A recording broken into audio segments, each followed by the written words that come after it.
கடந்த காலங்களில் என்ன பண்ணோம், நம்ம சபை குறித்து நம்ம சிந்திச்சிருக்கிறோம். சபை எது சபை, சபை எப்படி இருக்கணும், சபை ஆனது கடைபிடிக்கப்பட வேண்டியதான நியமங்கள், கிரியைகள் என்ன என்று சொல்லி நான் உங்களுக்கு ஏற்கனவே நம்ம சிந்திச்சிருக்கிறோம். இந்த நாளில் கூட நமக்கு சபையினுடைய பிரதான நோக்கம் என்ன, நாம் என்ன செய்ய வேண்டும் என்ற அர்த்தத்தில் நம்ம சில வசனங்களை கற்றுக்கொள்ள போகிறோம். இன்றைக்கு ஜெப விண்ணப்பத்தில் நம்ம பார்த்தோம், நிறைய மிஷனரிகளுக்காக ஜெபிச்சிங்க, மிஷன் ஸ்டேஷனுக்காக ஜெபிச்சிங்க, பல்வேறு விதமான ஊழியங்களுக்காக, ஊழியக்காரர்களுக்காக. உதாரணமாக டிவி ஊழியம், டிராக்ஸ் ஊழியம், மற்ற உள்ள வகை வகையான ஊழியங்கள் இல்லையா, தனித்தாள் பிரதி ஊழியங்கள், பர்சனல் இவாஞ்சலிசம், சபை ஊழியம், பைபிள் காலேஜ் ஊழியம், ஆர்கனைசேஷன் மூலமாக செய்கிறதான ஊழியங்கள் என்று பலதரப்பட்டதான ஊழியங்கள் எல்லாம் நம்ம செய்கிறார்கள். நாம் கேள்விப்படுகிறோம், ஜெபிக்கிறோம். கேள்வி, இவைகளெல்லாம் செய்தாலும் எத்தனையோ நூற்றுக்கணக்கான ஆயிரக்கணக்கான தலைப்புகளிலே ஊழியங்கள் இருந்தாலும் அதனுடைய நோக்கம் என்ன? ஏன் இவ்வளவு செய்கிறாங்க? உதாரணமாக, நீங்கள் ஒரு வகையான ஊழியத்தை செய்கிறீங்க, நீங்கள் ஒரு பெரிய மிஷன் டைரக்டர், நீங்கள் ஒரு ஊழியத்தை செய்கிறீங்க, நீங்கள் பைபிள் காலேஜ் வச்சு ஒரு ஊழியத்தை செய்கிறீங்க. இப்படி ஒவ்வொருவரும் ஒவ்வொரு ஊழியங்களை செய்தாலும் என்ன காரணம்? ஏன் அப்படிலாம் செய்கிறோம்? செய்கிறதனுடைய நோக்கம் என்ன? கடைசி அதோடைய கிளைமேக்ஸ் என்னவா இருக்குன்னு நினைக்கிறீங்க?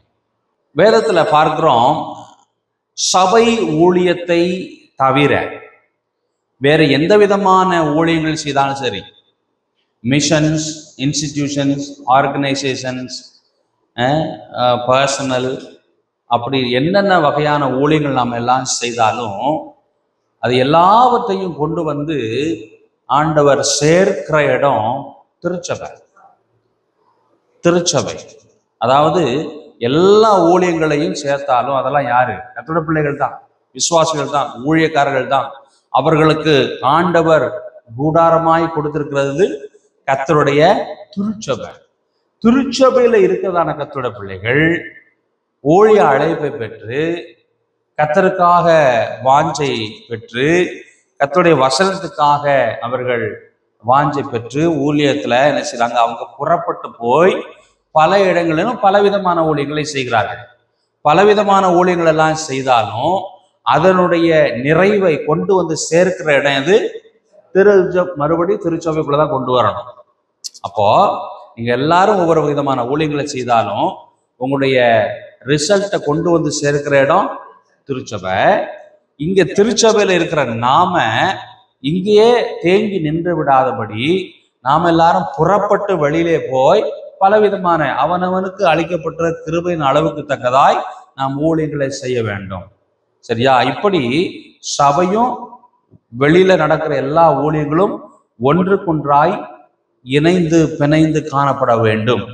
ஒருவன் சபையுடைய தொடர்பு இல்லாதபடிக்கு தனிப்பட்ட மனிதனாக அல்லது தனிப்பட்ட ஒரு ஃபெலோஷிப்பாக நான் ஊழியம் செய்கிறேன், நான் அநேகரை ஆத்துமாதாயம் செய்கிறேன், நான் அநேகருக்கு சுவிசேஷம் சொல்லுகிறேன், அநேகருக்கு நான் இப்படி வழி நடத்துகிறேன், ஆண்டவரிடத்திலிருந்து இந்த வழி நடத்துதல் நான் பெற்றுக்கொண்டேன் என்று சொல்லி சபையினுடைய தொடர்பில்லாதபடிக்கு தனக்குத்தானே ஒரு கூடுகையை, ஒரு கூட்டத்தை, ஒரு ஒரு ஊழியத்தை செய்து கொண்டிருக்கிறேன் என்று சொல்லுவாரேயானால் கொஞ்சம் யோசிக்க வேண்டிய ஒரு காரியம். ஏன்னால் ஆண்டவராய் இயேசு கிறிஸ்து திரும்ப வருகிற பொழுது ஆண்டவர் சொல்லுகிற காரியம், மனவாட்டியாகிய திருச்சபையைத்தான் அவர் மேலே அவர் கூப்பிட்டு கொள்ளுகிறார். மனவாட்டியாகிய திருச்சபையைத்தான் அவர் எடுத்துக்கொள்கிறாரே தவிர அதை விட்டு ஆண்டவர் குழுக்களாக இருக்கிறவர்கள் மிஷன் இருக்கிறாங்க அல்லது பைபிள் காலேஜ் மினிஸ்ட்ரியில் இருக்கிறாங்க, அதனால பைபிள் காலேஜா எடுப்போம், அப்படி அல்ல. எந்த வகையான ஊழியங்களாக இருந்தாலும் அதனுடைய ஆணிவேர் திருச்சபை. அந்த திருச்சபையில் இருக்கக்கூடியவர்கள் விசுவாசிகளாக இருக்கிறவர்கள் சீஷர்களாக டெவலப் ஆகி சீஷர்களாக இருக்கிறவர்கள் ஊழியத்தை செய்கிறார்கள். அவரவர்களுக்கு கொடுக்கப்பட்டிருக்கிற கிருபையின் அளவுக்கு தக்கதாக அவரவர் ஒரு ஊழியங்களை சிதறி போய் செய்ய வேண்டும். யாரும் கனி கொடாது இருக்கிற செடியா இருக்கக்கூடாது. எல்லாரும் புறப்பட்டு போய் கனி கொடுக்க வேண்டும். இன்னும் சொல்ல போனால் எப்படி சொல்லப்படுகிறது, எப்படி மாம்சீக ரீதியான நீங்களும் நானும் குழந்தைகளையும் பேர பேத்திகளையும் பார்க்கறதுக்கு நம்ம விருப்பப்படுகிறோமோ, அதே போல கர்த்தருடைய பிள்ளைகளாகிய நாம் ஆவிக்குரிய பிள்ளைகளையும் ஆவிக்குரிய பேர பேத்திகளையும் பெற வேண்டும். ஆவிக்குரிய பிள்ளைகளை பெற்று விடுவோம் சில நேரத்துல, ஆனால் ஆவிக்குரிய பேரம்பேத்திகளை பார்ப்பது சற்று குறைவுதான். ஆனால் அப்படி வழி வழியாக செய்கிற பொழுது அந்த சபை வளருகிற சபையாக காணப்படும். ஆகவே நாம் எதை செய்தாலும் கிறிஸ்துவுக்காக, கிறிஸ்துவின் சபைக்காக செய்கிறோம். நாம் எதை செய்தாலும் சபையாய் செய்கிறோம் அல்லது சபையின் வழியாய் செய்கிறோம். அதுதான் வேதத்தினுடைய ஒழுங்கு. நான் கர்த்தருடைய சபை சாராமல் செய்வேன் அல்லது தேவைப்பட்டால் சபையினுடைய தொடர்பை வைத்துக் கொள்ளுவேன் என்பது முறையானது கிடையாது. ஆகவே சபையில் இருக்கிற எல்லாருமே புறப்பட்டு போய் ஊழியம் செய்யணும். ஊழியம் செய்துவிட்டு அதனுடைய அறுவடைகளை திருச்சபைக்குள்ளே கொண்டு வந்து சேமிக்க வேண்டும்.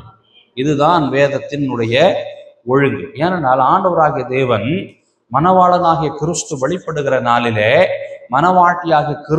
மணவாட்டியாகிய திருச்சபையைத்தான் ஆண்டவர் எடுத்துக் கொள்ளுகிறாரே தவிர மற்ற எந்த அர்த்தத்திலும் கிடையாது.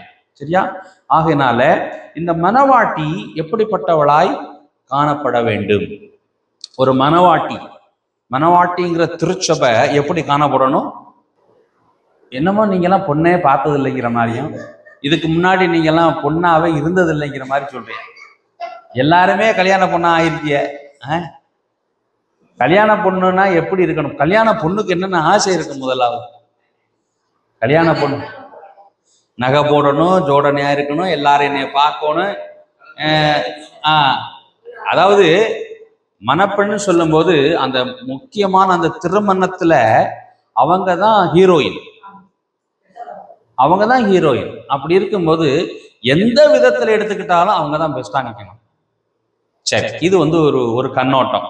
இன்னொரு கண்ணோட்டத்துல மணவாளனுடைய கண்ணோட்டம் எப்படி இருக்கும்? மணவாட்டி எப்படி இருக்கணும்? தாலி கட்ட போதுன்னு 1 மணி நேரத்துல எல்லாரும் கூடி வந்திருக்காங்க. மேலதாளம்லாம் குளத்து கட்டாயம் அடி சத்தம்லாம் நல்லா கேட்குது, ரேடியா பாடுது. இங்க ஜெகஜோதியா ட்ரெஸ் பண்ணியிருக்காங்க, மாப்பிள்ளையும் அங்க ஜெகஜோதியா ட்ரெஸ் பண்ணியிருக்காரு. எல்லாம் வைபவங்கள் எல்லாம் கூடி வாங்க கல்யாணத்தை பண்ணுன்னு சொல்ற அந்த படவடப்பை கூடுற நேரத்துல மணவாட்டிக்கும் மணவாளனுக்கும் ஃபீலிங்ஸ் எப்படி இருக்குன்னு கேட்டுட்டு இருக்கேன்.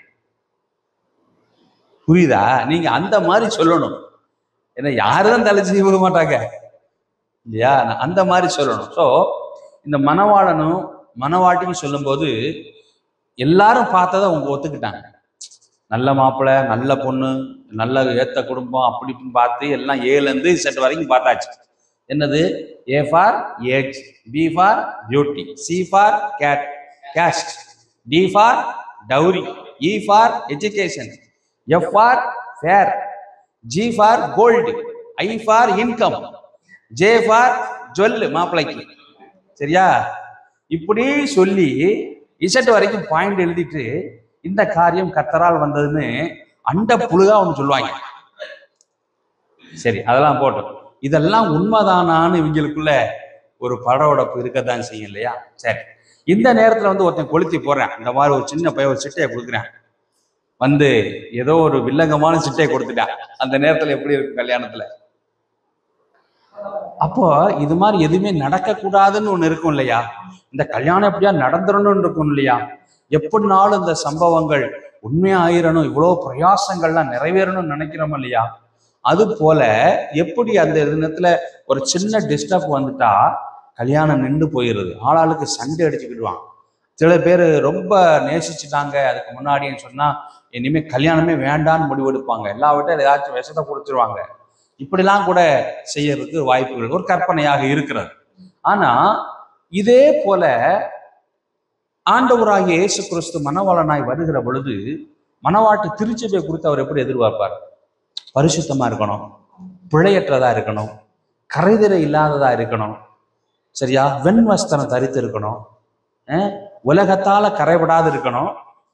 உலகத்தினால கரைபடாம இருக்கிறதுக்கு என்ன அர்த்தம்னா, உலகத்தால கரைபடுதல் அப்படிங்கிற விஷயங்கிறது சபையினுடைய கண்ணோட்டத்துல ஆவிக்குரிய வேசித்தனத்தை குறித்து நான் சொல்லுவேன். ஆவிக்குரிய வேசித்தனம், உலகத்தரமான வேசித்தனம் என்று சொல்லுகிற பொழுது, கணவனை அல்லது மனைவியை உடையவனா இருக்கிற ஒருவர் தன் கணவனுக்கோ தன் மனைவிக்கோ பேரெழுதி கொண்டு விட்டதான ஒரு தம்பதி ஒருவர் வேசித்தனம் என்று சொல்லுகிற பொழுது, சரீர தொடர்பில்லாமல், சரீர தொடர்பை தவிர மற்ற எல்லா அசுத்தங்களையும் ஆவலோட நடப்பிக்கிறவர்களுக்கு பேர் தான் யாரு? வேசித்தனம் பண்ணுகிறவர்கள். அவங்களோட சரீர தொடர்பு இருக்காது. அப்படி சரீர தொடர்பு இருக்குமானால் அது பேர் விபச்சாரம். சரீர தொடர்பு இல்லாமல் மற்ற எல்லா விதங்களிலும், சிந்தனைகளிலும், செல்போன்களின் மூலமாகவும், பார்வைகளின் மூலமாகவும், பேச்சுவார்த்தைகளின் மூலமாகவும், சந்திக்கிறதின் மூலமாகவும், இங்க பார்க்கலையோ ஹோட்டல்லையோ அல்லது ஒரு இடத்துல நல்ல இடத்துலயோ உட்கார்ந்து ரொம்ப மணிக்கணக்கா பேசுவாங்க. அது தேவையில்லாதா இருக்கும்.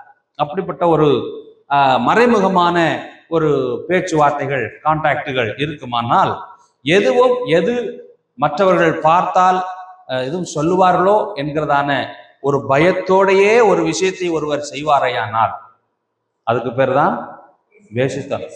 இல்லை, நான் உன்னாட்ட பேசிட்டு இருக்கேன், யாரும் சொல்ல மாட்டாங்க, நான் பயந்து பேச வேண்டிய அவசியம் இல்லைங்கிற ஒரு விஷயம் இருந்துச்சுன்னா அது பேர் வேசித்தனம் இல்லை. இன்னைக்கு கணவனோ மனைவியோ இல்லாத நாம எத்தனையோ பேர்ட்ட நம்ம பேசுறோம். ரயில்வே ஸ்டேஷன்ல பாக்குறேன், உங்களை என்ன சொல்றேன், நல்லா இருக்கீங்களா, என்ன இந்த பக்கம் போறீங்க, நல்லா சிரிச்சுக்கு பேசுறேன், 1/4 மணி நேரம் 1/2 மணி நேரம் உட்காந்து டீக்கல்ல உட்காந்து பேசுறோம், பயமே இல்லை மனசுல, அப்படின்னா அது பேர் வேசித்தனம் கிடையாது. ஆனால் மனதில் ஒரு பயடப்படப்போடு என் மனதே, என்னுடைய இருதயமே என்னை குற்றப்படுத்துகிறது என்கிறதான ஒரு தொடர்பாக அது இருக்கிறது என்று சொன்னால் அது பேர் தான் வேசித்தனம். அதுல சரீர தொடர்பு தான் இல்லையே, ஆனா சரீர தொடர்பு இல்லையன்னு இருக்கும், ஆனால் அது வேசித்தனமாக காணப்படும். அது வேசித்தனமானது நிறைய குட்டி போடும். என்னன்னா, அசுத்தம்ங்கிற குட்டி போடும், காம விகாரம்ங்கிற குட்டி போடும், மோகம்ங்கிற குட்டி போடும், கள்ளத்தனம்ங்கிற குட்டி போடும். இதெல்லாம் அதனுடைய குட்டிகள். ஆனா அதுக்கெல்லாம் தாய் யாரு? இந்த வேசித்தனம். வேசித்தனத்தை பார்க்கிற பொழுது ஒரு மனுஷன் வேசித்தனத்தில் இருக்கிறார் என்று கண்டுபிடிக்க முடியாது. ஏன் கண்டுபிடிக்க முடியாதுன்னா, அவர்களுக்குள்ள சரீர தொடர்பு கிடையாது. சரியா? அப்ப மொத்தம் ஏதாவது ஒரு வகையில அவர்கள் அதுக்கு அடிமைப்பட்டிருப்பார்கள். சோ சபையானது ஆவிக்குரிய வேசித்தனம் என்று சொல்லுகிற பொழுது, சபையை மனவாட்டியானது மணவாளனுக்கு பேரெழுதி கொண்டு விட்ட பிறகு, மணவாளனுக்கு பேரெழுதி கொண்டதுன்னா தாலி கட்டிய பிறகு, மனைவி ஆகின பிறகு, அல்லது நிச்சயதார்த்தம் செய்து விட்ட பிறகு, எனக்கு எப்படினாலும் சரி அடுத்த மாசம் 12ஆம் தேதி கல்யாணம் நடக்க போகுது, அது வரைக்கும் நம்ம சந்தோஷமா பேசி தீர்த்துக்குவோம் என்று சொல்லி அந்த ஆவலாதை தாங்காமல், நீ அங்க வா, நீ இங்க வா, என்ற நைட்டு 11 மணிக்கு மிஸ்கால் கொடு, இப்படியெல்லாம் சொல்லி பலதரப்பட்டதான கான்டாக்டுகளை பண்ணி, அது கல்யாணத்துக்கு 2 நாளைக்கு முன்னாடி, அண்ணே கல்யாணத்துக்கு வந்துருங்கண்ணே அப்படின்னு சொல்லி பத்திரிக்கை கொண்ட அந்த சம்பந்தப்பட்ட நபருக்கே கொடுத்துட்டு விலகின மாதிரி. புரியுதா? அது போல மணவாட்டியாகிய சபையானது மணவாளனுக்காக பேரெழுதி கொண்டு விட்ட பிறகு, அதாவது நீங்கள் கர்த்தராகிய இயேசு கிறிஸ்துவை சொந்த இரட்சகராக ஏற்றுக்கொண்டு பிதாகுமாரன் பரிசுத்த ஆவிநாமத்தால ஞானஸ்நானம் பெற்று அபிஷேகம் பெற்று திருச்சபையில அங்கத்தினராகி, நான் இனி கிறிஸ்துவனுடைய அடிச்சுவடுகளை பின்பற்றுகிற சீசனாய் நான் வாழுவேன் என்று சொல்லி உங்களை நீங்கள் நிர்ணயம் செய்து கொண்டு விட்ட பிறகு, இந்த உலகத்தை நேசிக்கிற அனுபவம், உலகத்தினுடைய ஆசாபாசங்கள் மேலே ஒரு கை கால் வைத்து கொண்டு இருக்கிற அனுபவம், அல்லது உலகத்தினுடைய நடைமுறைகளை நான் கடைபிடிப்பதற்காக நீங்கள் வெட்கப்படாத ஒரு அனுபவங்கள் காணப்படுமானால், அது கிறிஸ்துவுக்காக நீங்கள் பேரெழுதி கொண்டு விட்ட பிறகு இந்த உலகத்தையும் நேசிக்கிற, உலகத்தினுடைய விஷயங்களையும் நீங்கள் தொட்டு செய்கிற காரியம்தான் ஆவிக்குரிய வேசித்தனம். நீங்கள் உலகத்திலே போய் நேரடியாக அந்த உலகம் செய்கிறது போல சில டைரக்டான சில பாவங்களை செய்யாமல் இருக்கலாம். டைரக்டாக அவரோட சேர்ந்து ஒரு அந்த காரியங்களை செய்யாமல் இருக்கலாம். ஒருவேளை விக்கிரக ஆராதனையோ படைக்கப்பட்ட காரியங்களை செய்கிறதோ, அவரோடு சேர்ந்து பாவமான காரியங்களே குழுவினராக சேர்ந்து செயல்படுவதோ, கும்மி அடிப்பதோ, அல்லது சினிமாவுக்கு போறதோ, சரக்கு அடிப்பதோ, இப்படி பல விஷயங்கள் டைரக்டாக செய்யாமல் இருக்கலாம். ஆனால் அப்படிப்பட்டவர்களோடு துந்திப்பாய் இருக்கிறவர்கள், அப்படிப்பட்டவர்களோடு எந்த விதமான மனக்லேசமும் இல்லாமல், எந்த விதமான அருவருப்பும் இல்லாமல் அவர்களோடு நாம் நட்பு பாராட்டி கொண்டிருப்போமையானால் அது உலக சிநேகம். அவன் விபச்சாரக்காரன் என்று தெரியும், இவள் வேசித்தனம் பண்ணுகிறவள் விபச்சாரி என்று தெரியும், அவர்கள் பொய்களை பயங்கரமாக ஊதுகிறவள் என்று தெரியும், சரியான வட்டி கேசுன்னு தெரியும், அவர்கள் இப்படிப்பட்ட பாவத்திலே வாழ்ந்து கொண்டிருக்கிறார்கள் என்று தெரியும், வாய் கூசாம பொய் சாட்சி சொல்லுவாங்க, போட்டு கொடுப்பாங்க என்று தெரியும். ஆனா நமக்கு பாதிப்பு இல்லை, ஆகவே நான் பழகுவதிலே ஒன்றும் தோஷம் இல்லை என்று சொல்லி அவர்களோடு நாம் தொந்திப்பாக இருக்கிறோம், அவர்களோடு நாம் பழக்க வழக்கத்துல இருக்கிறோம். ஏனென்றால் ஒருவேளை சொந்தக்காரலா இருக்கலாம், க்ளோஸ் ஃப்ரெண்டா இருக்கலாம், எதையாச்சும் ஒரு காரணத்தை வைத்து அவர்களோடு நம்ம பழகி கொண்டிருக்கிறோம் என்று சொன்னால் ஒருவேளை நமக்கு இன்னைக்கு பிரச்சனை இல்லாமல் இருக்கலாமே தவிர, ஆனால் அது உலக பிரகாரமாய் அது சரியாக இருக்கும். ஆனா ஆவிக்குரிய பிரகாரமாய் என்று வருகிற பொழுது நாம ஆவிக்குரியவர்கள் ஆவிக்குரியவர்களோடு இந்த பந்தங்களை ஏற்படுத்தாதபடிக்கு காணப்படுகிற பொழுது அது அது அது ஒரு ஆவிக்குரிய வேசித்தனமாக காணப்படுகிறது. தன்னுடைய கணவனுக்காக பேரெழுதி கொண்ட சபையே, மணவாட்டியாகிய சபையே, மணவாளனுடைய கிறிஸ்துவுக்காக எதெல்லாம் விருப்பமா இருக்குமோ அதெல்லாம் தேடி தேடி நான் பார்த்து வாழுவேன், நான் ஆத்துமாதாயம் செய்வேன், ஜெபிப்பேன், காத்திருப்பேன், சுத்திகரித்து கொள்வேன், தேவ சித்தம் செய்வேன், அன்பா இருப்பேன், இச்சையடக்கமா இருப்பேன், தேவனுக்கு ஏற்ற கிரியைகளை நடப்பிப்பேன், இப்படிப்பட்டதான காரியங்களை தேடி தேடி செய்யாதபடிக்கு நான் இதுலதான் இருக்கிறேன் என்று சொல்லி கொண்டு உலகத்தையும் வாய்ப்பு இருக்கும் பொழுதெல்லாம் நேசித்து அல்லது மறைமுகமாய் நேசிக்கிற அனுபவம் இருக்குமையானால் அது பேர் தான் ஆவிக்குரிய வேசித்தனம். இன்றைக்கு நிறைய சபைகளும் ஒரு சில தனிப்பட்ட விசுவாசிகளும் இப்படிப்பட்டதான பாவத்தில் இருக்கிறார்கள். ஆனால் என்ன ஒரு பரிதாபம் என்றால், இப்படிப்பட்டதான ஒரு பாவத்தில் அவர்கள் இருப்பது அவர்களுக்கு தெரியவே இல்லை. எப்பதான் தெரியும் தெரியுமா? இந்த மாதிரியான விஷயங்கள்லாம் எப்ப தெரியும்னா, விழுந்த பிறகுதான் தெரியும். விழுகிற பொழுது தெரியாது, விழுகிறதுக்கு முன்னாடியும் தெரியாது. ஏன்னா அதுதான் பிசாசு தந்திரங்கள். அது ஒன்று, நாம விழுகிறோம்ங்கிறதே தெரியாது. தான் நிற்கிறேன் என்று சொல்லுகிற எவனும் விழாதிருப்பானாக அப்படின்னு சொன்னா, நான் விழுந்துகிட்டு தான் இருக்கான், ஆனா அவன் சொல்லுவான் நான் ஸ்டெடி அப்படிமா, ஆனா அவன் விழுந்துகிட்டு இருப்பான். அது எப்ப தெரியுமா தெரியும்? சாக்கடையில விழுந்த பிறகுதான் தெரியும். இதே போல சபையானது, மனவாட்டியானது கரைதிரை முதலாய் அற்றவர்களாய் காணப்பட வேண்டும். கரைதிரை முதலாய் அற்றவர்களாய். அப்போ வேத வசனத்தில் சொல்லப்பட்டிருக்கிறது கரைதிரை என்று சொல்லும் பொழுது ஒரு வஸ்திரத்துல எந்த கரையும் இல்லாதவர்களாக, தன்னோட நான் போட்டிருக்கிற வஸ்திரத்துல ஒரு சின்ன பட்டன் இல்லையோ, அல்லது பட்டன்ல வேற கலர் நூலை வச்சு தச்சிருந்தா, அல்லது சட்டையில ஒரு கரை இருந்தா, அல்லது சட்டையில ஒரு சின்ன ஒரு ஓட்டை மாதிரி இருந்தா, அதை பார்க்கிறவர்களுக்கு உடனே தெரியும் ஏதோ தப்பு இருக்குதே என்பது போல. அது போல நம்முடைய வஸ்திரத்தை குறித்து ஆவிக்குரிய வார்த்தையில சொல்லணுமானா, அது ஆவிக்குரிய வஸ்திரம் என்பது ரட்சிப்புக்கு அடையாளமாக சொல்லப்பட்டிருக்கிறது. உன்னுடைய நிர்வாணம் காணப்படாதபடிக்கு என்ன செய்? வஸ்திரத்தை வாங்கி உடுத்திக்கொள். உன்னுடைய நிர்வாணமாகிய அவலட்சணம், கிறிஸ்து இல்லாத வாழ்க்கை என்பது ஒரு நிர்வாணத்துக்கு ஒப்பிடாய் சொல்லப்படுகிறது. கிறிஸ்து இல்லாத ஒரு அவலட்சணமான ஒரு வாழ்க்கை காணப்படுமானால் ரட்சிப்பு என்றதான ஒரு வஸ்திரத்தை வாங்கி நீ உடுத்திக்கொள். உடுத்திக்கொள்ளுகிற அந்த வஸ்திரமானது கந்தையா இருக்கக்கூடாது, அந்த வஸ்திரம் கிழிஞ்சு இருக்கக்கூடாது, அந்த வஸ்திரத்துல எந்த விதமான அழுக்கும் இருக்கக்கூடாது, அதுல ஓட்ட உடசல் இருக்கக்கூடாது, விட்டு இருக்கக்கூடாது. அது உடுத்தி இருக்கிற வஸ்திரம் ரொம்ப தெளிவா, சந்தோஷமா, நல்ல ஒரு நல்ல சுத்தபத்தமாக காணப்படுகிற ஒரு வஸ்திரமாக இருப்பது நலம். ஆகவே அதை குறித்து சொல்லுகிற பொழுது ஜனங்கள் இப்படிப்பட்டதான காரியங்களை குறை உள்ளவர்களாய் காணப்பட்டாலும் தாங்கள் குறை உள்ளவர்களாய் இருக்கிறோம் என்று அவர்கள் நம்புகிறது இல்லை. வேதத்தில் அப்படித்தான் கடைசி கால திருச்சபைகளை குறித்து சொல்லப்பட்டிருக்கிறது. வாசிக்கலாம்.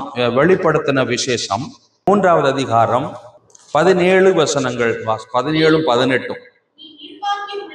நீ நிர்பாக்கியமுள்ளவனும் பரிதபிக்கப்படத்தக்கவனும் தரித்திரனும் குருடனும் நிர்வாணியுமாய் இருக்கிறதை அறியாமல் நான் ஐஸ்வர்யவான் என்றும் திரவிய சம்பன் என்றும். இதெல்லாம் ஆவிக்குரிய அர்த்தத்தில் நீங்க எடுக்கணும். சபையானது சொல்லுகிறதா இப்படி, ஆவிக்குரிய சபை தன்னை இப்படி சொல்லிக் கொள்ளுகிறது. என்ன சொல்லுகிறதுனா, நான் நான் நிர்பாக்கியம் உள்ளவன். பாக்கியம் நிர்பாக்கியம். நான் என்ன செய்யறேன், பாக்கியசாலி. என்ன மாதிரி ஆசீர்வதிக்கப்பட்டவன் யாருமே இல்லை. ஒரு சிலர் என்னை பார்த்து சொல்லுவாங்க, நீ பிழைக்க தெரியாதவன், சிட்டியில ஊழியம் செய்ய மாட்டுக்க. சிட்டியில ஊழியம் செஞ்சிருந்தா இந்நேரம் பெரிய சர்ச்சை கட்டி இருக்கலாம். உன்னுடைய அனுபவத்துக்கும் உன்னுடைய தாளந்துக்கும் பெரிய சர்ச்சை கட்டிக்கலாம், கார்ல போகலாம், நல்ல ட்ரெஸ் போடலாம், நிறைய விசுவாசிகள் இருப்பாங்க. நீ கிராமத்துல கடந்து கிழவிகளுக்கு சூசன் சொல்லிக்கிட்டு இருக்க, நீ பிழைக்க தெரியாததுக்கு நீ வாப்பா வெளியில என்று என்னை சொன்னவர்கள் இருக்கிறார். ஆனா இப்படி ஆவிக்குரிய ஆசீர்வாதமானது பொருளாதார ஆசீர்வாதத்தினாலதான் எடை போடப்படுகிறதாக பலர் நினைக்கிறார்கள். எனக்கு கார் இருக்குதா, ஏசி இருக்குதா, நல்ல ஆப்பிள் வாட்ச் வச்சிருக்கேனா, நல்ல பெரிய காசு போட்ட லேப்டாப் இதெல்லாம் வச்சிருக்கேனா அப்படின்னா, பாரு ஆண்டவர் அவனை எவ்வளவு ஆசீர்வச்சிருக்கிறாரு பாரு என்று சொல்லுகிற உலகத்தில் நாம் வாழ்ந்து கொண்டிருக்கிறோம். ஆனால் வேதத்துல சொல்லப்பட்டிருக்கிறது, உங்களுடைய பொக்கிஷங்களை பரலோகத்துல சேர்த்து வையுங்கள். அப்போ நம்ம பரலோகத்துல போய் சொத்து சேர்க்க முடியுமா? அங்க அது என்ன சொத்துன்னே தெரியலையே, இங்க இருந்துட்டு அங்க எப்படி சேர்த்து வைக்கிறது? ஆக மொத்தம் அது பொண்ணோ வெள்ளியோ பொருளாதாரமோ பரலோகத்துக்குள்ள போக முடியாது. ஆக பரலோகத்திலே சேர்த்து வைப்பது என்பது ஆவிக்குரிய ரீதியிலான ஒரு சொத்து என்பதை நமக்கு நன்றாக தெரிகிறது. நான் அவங்களுக்கு பதிலாக சொல்லியிருக்கிறேன், பொருளாதாரத்தினால தேவனுடைய ஆசீர்வாதத்தை அளவிடக்கூடாது. அப்படி பார்த்தா நம்ம எல்லாத்த விட ஆண்டவருடைய அருளே இல்லாதவன், ஆண்டவருடைய காரியத்துல மகா பாவியா இருக்கிறவன் யாரு? பவுலப்போஸ்தலன் தான். அவன் என்ன செய்யறான்? அவன் நம்மளை விட பிச்சைக்காரனா வாழ்ந்தான். நான் சிறையில் இருந்தேன், அடிக்கப்பட்டேன், கல்லெறி உண்டேன், கப்பற் சேதத்தில் மாட்டிக்கொண்டேன், நிர்வாணியாயிருந்தேன், பசிதாகம் உள்ளவனாயிருந்தேன், எல்லாராலும் வெறுக்கப்பட்டேன், சிறையில் இருந்தேன்னு சொல்றேன். அது மாதிரி நான் ஒரு நாள் கூட நம்ம இருந்தது கிடையாது. அப்ப நம்மளை பார்த்தே இவன் ஆண்டவருடைய அருள் இல்லாதவன், இவன்லாம் என்னத்தை ஒளிஞ்சிடான், இதுல ஆண்டவருடைய ஆசீர்வாதம் கிடையாது, இன்னும் வண்டியில போய்கிட்டு இருக்கேன், இன்னும் செருப்பு தான் போட்டிருக்கேன், இன்னும் ஏசி கூட இல்லை, ஆண்டவருடைய ஆசீர்வாதத்தை இப்படி பொருளாதாரத்துல அடக்குறார்களே. அப்படியானா பவுலுடைய கதையெல்லாம் என்னத்தை சொல்லுவாங்க? பவுல் இன்னைக்கு உயிரோடு இருந்திருந்தா. தேவனுடைய ஆசீர்வாதத்தை பொருளாதாரத்தினால அளவீடு செய்யக்கூடாது. ஏனென்றால் ஆண்டவர் பரலோகத்தின் தேவன், ஆவியானவர், ஆவிக்குரிய ஆண்டவர். பூலோகத்தினுடைய ஆசீர்வாதங்கள் பூலோகத்துக்குரியவைகள். இவைகளுக்கும் அவைகளுக்கும் ஏணி வச்சாலும் இட்டாலும் தொடர்பே கிடையாது.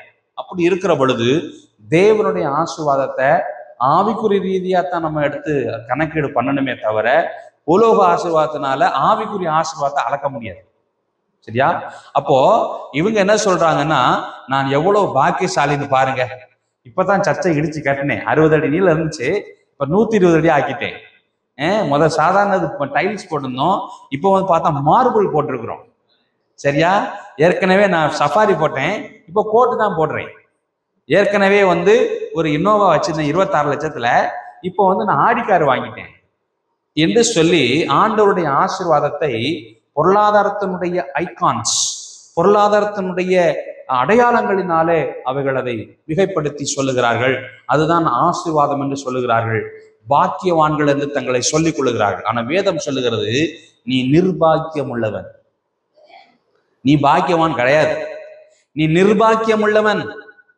உலகத்தை நீ நேசித்து உலக பிரகாரமாய் உன்னை நீ ஆசீர்வதிக்கப்பட்டவன் நீ எண்ணிக்கொண்டிருக்கிறாயோ, அப்படியானால் நீ நிர்பாக்கியம் உள்ளவனாய் இருக்கிறாய். அடுத்த வார்த்தை சொல்லுகிறது, பரிதவிக்கப்படத்தக்க பொண்ணா என்ன அர்த்தம்? ஐயோ பாவம், யார் வெத்த பிள்ளையோ இப்படி நிக்கிறானே அப்படின்னு சொல்ல தகுந்தது போல கிறிஸ்தவ வாழ்க்கையில நம்ம என்ன செய்யறோம்? ஐயோ பரிதாபமாக நம்ம நிற்கிறோம் பல நேரங்கள். ஆனா சொல்லுகிறது என்ன? நான் யார் தெரியுமில்ல, நான் போன் போட்டா இப்பவே வக்கீல் என் வீட்டுக்கு வருவாயா, நான் போன் போடவா, யாரு ஸ்டேஷன், யாரு இந்த இன்ஸ்பெக்டரு, நான் போன் பண்ணி சொல்லவா அப்படின்னு இவர்கள் உலக பிரகாரமாய் நான் ஒரு விஐபி, நான் சொன்ன அங்க எடுபடும் என்று சொல்லி தங்களை பெரியவர்களாக காட்டிக்கொள்ள விரும்புகிறார்கள். ஆனால் வேதம் சொல்லுகிறது, அதுவல்ல கிறிஸ்தவ வாழ்க்கை முறை, அதுவல்ல. நீ பரிதவிக்கப்படவனா தக்கவனாய் நீ இருக்கிறாய், உனக்கு தெரிய மாட்டேங்கப்பா என்று சொல்லி வேதத்துல சொல்லப்பட்டிருக்கிறது. தரித்திரனும், தரித்திரன் என்று சொல்லுகிற பொழுது எப்படி? ஆவிக்குரிய வாழ்விலே தரித்திரம் பிடிச்சவன் தரித்திரனும். ஒரு வரம் அவனுக்கு தெரிய செய்யல, ஆவியின் கனிகள் கிடையாது, கர்த்தருக்காக தாளந்துகள் கிடையாது, கொடுத்த தாளந்தையும் புதைச்சு வச்சிருக்கிறான். இருக்கு, அதாவது எல்லாத்தையும் வைத்திருக்க வேண்டியவன் இல்லாதவர்களாக இருந்து ஒரு தரித்திரம் பிடிச்சவன் எப்படி இருப்பானோ, ஒரு பீடை பிடிச்சவன் எப்படி இருப்பானோ, விளங்காதவன் எப்படி இருப்பானோ, அது மாதிரி இருந்து கொண்டிருக்கிறான். ஆனா வெளியில என்ன சொல்றான்? சில பேர் பார்த்தா ஒரு டீ வாங்க கூட காசு இருக்காது, ஆனா பேசும்போது பார்த்தோம்னா ஜமீன்தார் மாதிரி பேசுவாங்க. புரியுதா? ஆவிக்குரிய வாழ்க்கையில அப்படித்தான், கிறிஸ்தவர்களே அப்படி உண்டு. அவங்களுக்குள்ள ஒரு குவாலிட்டி இருக்காது, ஆனா சொல்லுவான் நாங்கெல்லாம் எப்படி தெரியுமா அப்படிதான் அப்படின்ட்டு. ஊழியத்துக்கு வந்து 6 மாசம் தான் ஆச்சு. அவர் என்ன செய்யறாரு தெரியுமா? ரெவரண்ட்னு போட்டு ரெவரண்ட் டாக்டர்னு விசிட்டிங் கார்டு அடிச்சு மேடையில உட்கார்ந்துருப்பார். வசனம் சொல்லுது, நீ தரித்திரம் முடிச்சவன், எந்த காரியத்தில் நீ மகா ஐஸ்வர்யம் உள்ளவனாய் தேவனுடைய ஐஸ்வர்யங்களில மகா மேன்மையான காரியங்களை விளங்க பண்ணும் பொருட்டு ஊழியக்காரனா இருக்க வேண்டிய நீ அதை உணராதபடிக்கு நீ தரித்திரம் முடிச்சவனா இருக்கிற. ஆனா வெளியில என்ன செய்யற? நாங்கெல்லாம் ஜமீன்தார் தெரியுமா அப்படின்னு சொல்ற. ஆவிக்குரிய வாழ்வில நீ வளரணும், ஆவிக்குரிய கனிகள்ல வளரணும், வரங்களில வளரணும், ஊழியங்கள்ல வளரணும், ஆவிக்குரிய ரீதி ஆத்தும் ஆதாயங்கள் நம்ம வளரணும். இப்படிப்பட்டவனாத்தான் நம்ம இருக்கணுமே தவிர, நாம கர்த்தருடைய பார்வையில ஆண்டவர் வந்து நம்மளை சரீரத்தை பார்க்கல, இருதயத்தை பார்க்கிறார். அப்படி பார்க்கிற பொழுது நாம் தரித்திரம் பிடிச்ச மாதிரி, தரித்திரம் சுருக்கமா சொன்னா பிச்சைக்காரணமா என்ன செய்யறோம்? சாக்கை எடுத்து, பிஞ்சு போன சாக்கை எடுத்து இடுப்புல உறுதிக்கிட்டு, என்ன நெலிஞ்சு போன அலுமினிய தட்டை வைத்த அம்மா அப்படின்னு கேட்டுக்கிட்டு இவன் சொல்றான், செக்ல எத்தனை செக்ல கையெழுத்து போறேன் தெரியுமா ஒரு நாளைக்கு அப்படின்னு நான் அவத்தேன். அது எப்படி நமக்கு ஒவ்வாததாக இருக்கிறதோ அது போல ஆவிக்குரிய வாழ்வில நாம கிறிஸ்துவுக்கு நேராய் நம்மை பிழையற்றவர்களா நிறுத்த வேண்டிய நமக்கு தரித்திரம் முடிச்சு போயிருக்கு. தரித்திரனா இருக்கிறான், அவன் பிச்சைக்காரனா இருக்கான். ஆவிக்குரிய வாழ்வில அவன்கிட்ட ஒரு வரங்களும் இல்லை, ஒரு குணாதிசயம் இல்லை, ஜெபம் கிடையாது, ஒரு வேத வாசிப்பு கிடையாது, கிறிஸ்து நிமித்தமாய் உண்டாகிற சந்தோஷம் கிடையாது, ஆத்துமாதாயம் கிடையாது. இவைகள் தான் சொத்தை கொண்டு வரும் பரலோகத்துல. ஆனா இதெல்லாம் அவன் சம்பாதிக்காதபடிக்கு எதையோ சம்பாரிச்சு வச்சுக்கிட்டு, என்ன பாத்தியா, பேங்க் பேலன்ஸ் பாத்தியா, பிள்ளைகளுடைய மோதிரத்தை பாத்தியா, நீ தரித்தன் என்று வேதம் சொல்லி இருக்கிறது. அடுத்தபடியாக வார்த்தை சொல்லுகிறது, குருடனுமா இருக்கிறாய், கண்கள் தெளிந்தவர்களா இருக்கணும், தெளிந்த புத்தி உள்ளவர்களா இருக்கணும். தேவன் நமக்கு பயமுள்ள ஆவியை தராமல் அன்பும் தெளிந்த புத்தியும் தைரியமும் உள்ள ஆவியை தந்திருக்கிறார். அப்ப பரிசுத்த ஆவியினால உண்டாகிறதான பார்வை தெளிந்த பார்வையா இருக்கும், ஒரு குழப்பமான பார்வையாக இராது. ஒரு குழப்பமா இப்ப பார்த்தாலும் சில பேர் குழம்பிக்கிட்டே இருப்பாங்க.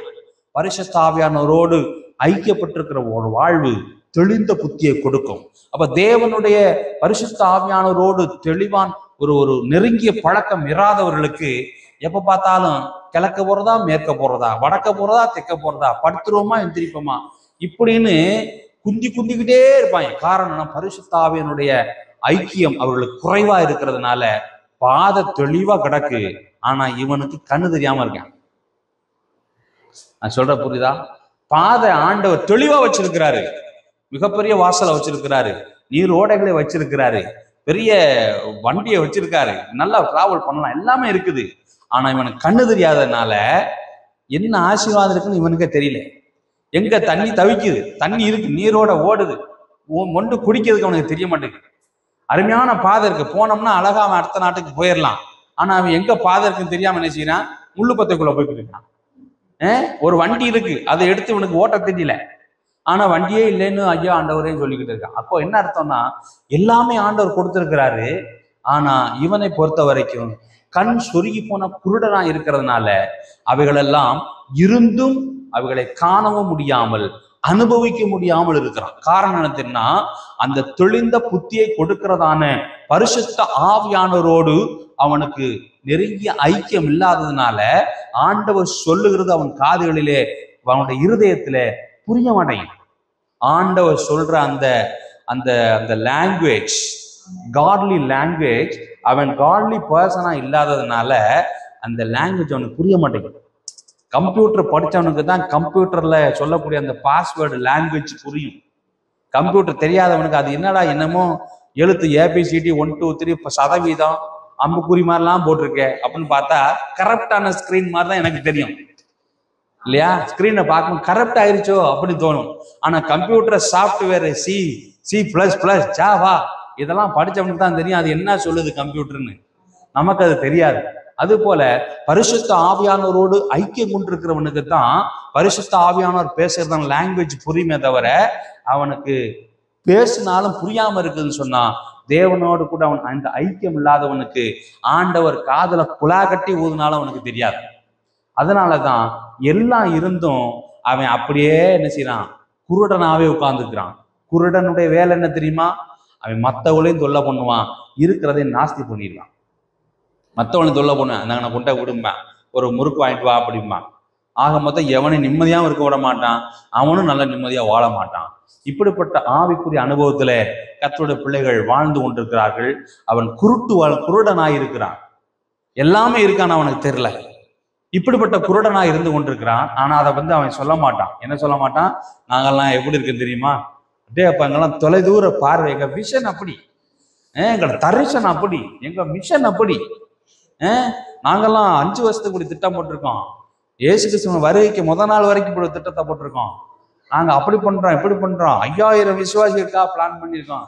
அட இந்த கிராமத்துல மொத்தம் 1000 பேர் தாண்டா இருக்கான். அது மாதிரி ஒரு வகதக தெரியாம குருட்டாந்தோக்கில ஒரு திட்டத்தை போடுறது. எனக்கு தேவை ஒரு திட்டம் தானே தவிர அது சாத்தியம் உள்ளதான்ங்கிறத நிதானிக்கிறது கிடையாது. பரிசுத்த ஆவியானவரோடு தொடர்ந்து நம்ம காணப்படுகிற பொழுது பரிசுத்த ஆவியானவர் அதை ஞானமாய் நமக்கு சொல்லி தருவார். அதான் இதை தெரியாதபடிக்கு நம்ம என்ன செய்யறோம்? குருடனாவே வாழ்கிறதுல திருப்தி அடைகிறவளும் உண்டு. இவ்வளவு நாள் ஓட்டிட்டேன், இனிமே என்னப்பா என்று திருப்தி அடைகிற குருடனர்களும் உண்டு. அதோடு கூட வசனம் சொல்லுகிறது, நிர்வாணியமா இருக்கிறதை நினைச்சு பாருங்க. இந்த 100 அடி ரோட்ல ஒருத்தன் இந்த சொன்ன எல்லா குவாலிட்டியும் ஒருத்தன் இருக்கான். அவனுக்கு கண்ணு தெரியாது, குருடன், சரியான தரித்திரனா பிச்சைக்காரனா இருக்கிறான். அப்புறம் ஐயோ பாவம்னு சொல்லக்கூடிய பரிதாபமான ஒரு உடம்பு சாப்பாடு எலும்பு தோலுமா இருக்கிறான். அவனை பார்த்தா பாக்கியவான்னு சொல்ல முடியாது. இவனை பார்த்தாலே விளங்காதவன், வீட்டுக்கு முன்னாடி வந்து நிற்கிறானே அப்படிங்கிற மாதிரியான ஒரு ஆளு. வாணி ஊத்திக்கிட்டு தலையை சொரிஞ்சுக்கிட்டு என்ன அவன் ஆய் கழுவாம இப்படியெல்லாம் ஒருத்தர் நின்றுக்கிட்டு ட்ரெஸ்ஸும் போடாம அவன் என்ன செய்ய ட்ரெஸ்ஸும் போடாம நின்று கொண்டிருக்கிறான். திரவிய சம்பந்தன் அப்படின்னு என்னது? எனக்கு ஒரு குறையும் கிடையாது, எல்லாம் அப்படியே இருக்குப்பா. என்ன உனக்கு எவ்வளவு வேணும்? 1 லட்சம் போதுமா செலவுக்கு? ஓகே, என்ன இப்படி சொல்லிட்ட? 1.5 லட்சம் வாங்கிக்கப்பா அப்படிங்கிற மாதிரி சொல்றான். ஆனா அவன்கிட்ட திருவோட்டுல கார்வாவோட கிடையாது. இப்படிப்பட்ட ஒருவன் நின்றுக்கிட்டு தான் நிர்வாணியா இருக்கிறான். ஆனா அவன் நிர்வாணியாங்கிறது அவனுக்கு தெரியல. இந்த மாதிரி எல்லாம் ஒரு ஆளை கற்பனை பண்ணிக்கங்க, நினைச்சு பாருங்க. தாடி வச்சு முடியெல்லாம் தலை குளிக்காம அங்க ஈ மொக்கிது, மூக்கு ஒழுகுது, பார்த்தோம்னா நாத்தம் அடிக்குது, ஆய் கழுவலை, ட்ரெஸ் போடலை, பிச்சைக்காரனா இருக்கான், ஒரே ஒரு திருவோடு வச்சிருக்கான், அதுவும் பாடாதியா இருக்கு, அதுல கார்வோட கிடையாது, கண்ணும் தெரியல, குருடனா வேற இருக்கான். ஆனா அவன் என்ன செய்யறது தெரியுமா? தான் நிர்வாணிங்கிறத அவனுக்கு அறியாம மகாராஜா மாதிரி ஸ்டெப்பை போட்டு பந்தாவா நடக்கிறான் அந்த ரோட்ல.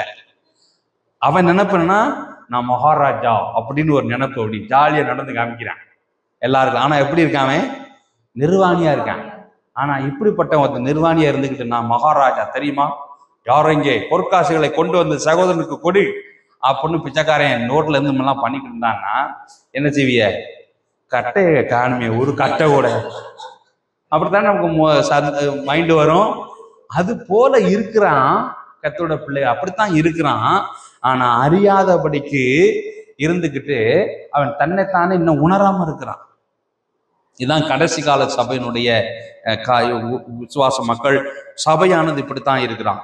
எனக்கு ஒரு குறைவும் இல்லை என்று ஒவ்வொருத்தனும் சொல்லி கொண்டிருக்கிறான். ஆனா ஆண்டவர் பார்த்து சொல்றாலே, இங்க வா, விவரம் முடியாதவனா இருக்கு, இங்க வா, இங்க வா, இங்க என்ன உனக்கு என்ன வேணும்?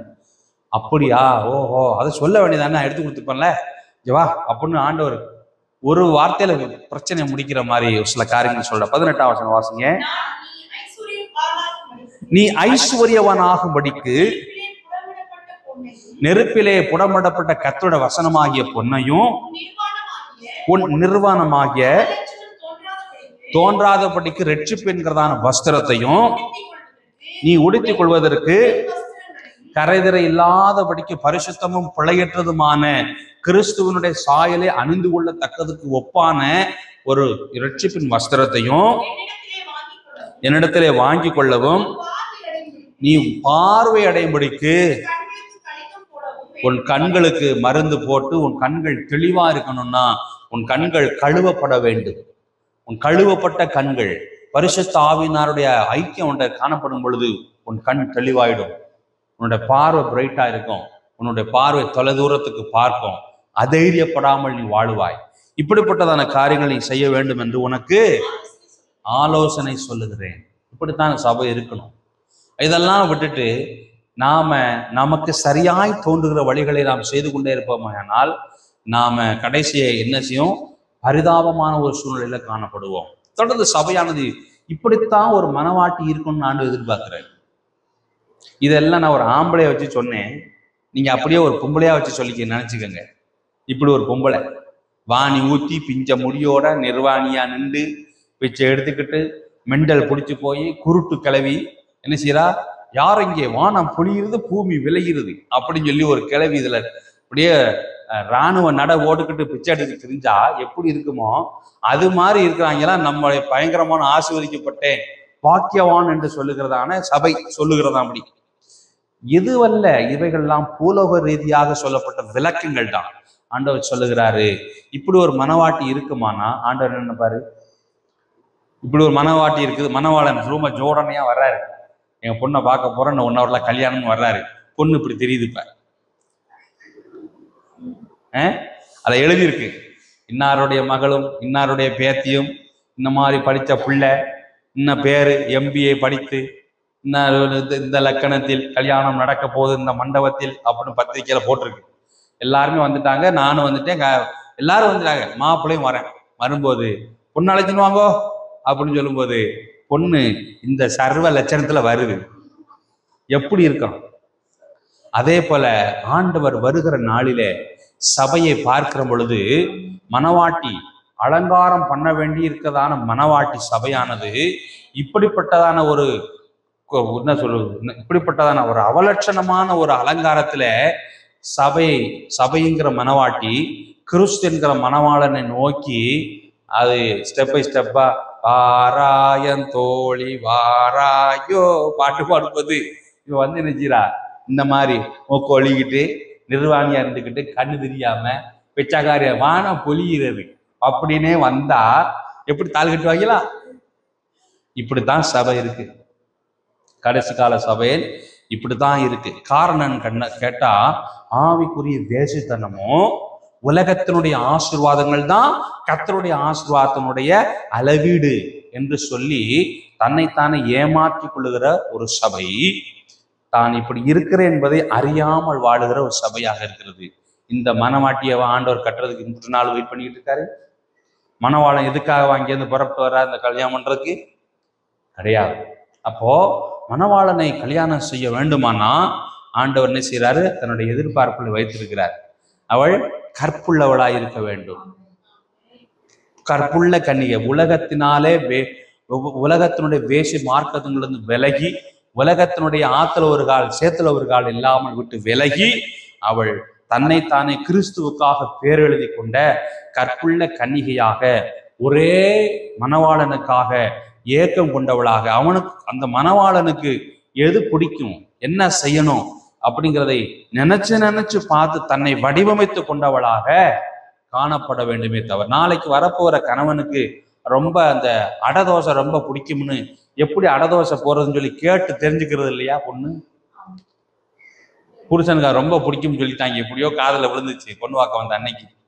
அதனால அடதோசை எப்படி போடுறதுன்னு கத்துக்கிறாரு கல்யாணம் பண்றதுக்கு முன்னாடியே இல்லையா? நான் கல்யாணம் பண்ணிட்டு கடைக்குடிதான் பொண்ணு, நான் கல்யாணம் பண்ணிட்டு இனிமேல் கனடால போய் செட்டில் ஆக போறாளாம், மாப்பிள்ள அங்கே வேலை பார்க்குறாராம், இன்ஜினியராம். அப்படிங்கிறதுனால நான் இது வரைக்கும் சேலை மட்டும்தான் கட்டுவேன்னு சொல்லி முடிவெடுத்தாலும் இப்போ என்ன செய்யுது தெரியுமா? ஹை ஹீல்ஸ் போடுறதுக்கு ப்ராக்டிஸ் பார்க்க யூடியூப்லாம் பார்க்குது, எப்படி ஜீன்ஸ் போடுறது எப்படி செலக்ட் பண்ணுன்னு சொல்லி பார்க்குது. எப்படின்னா மணவாளனுக்கு பிரியமா இருக்கலாம் என்று அவள் கண்டுபிடித்து வாழ இப்பவே கற்பனை பண்றான். கல்யாணம் ஆன பிறகு அப்படி ஒரு வாழ்க்கை வாழணும் இல்லையா? அப்படிங்கிறதுக்காக இப்பவே ப்ராக்டிஸ் பண்றான், தெரிந்து கொள்ளுகிறான்.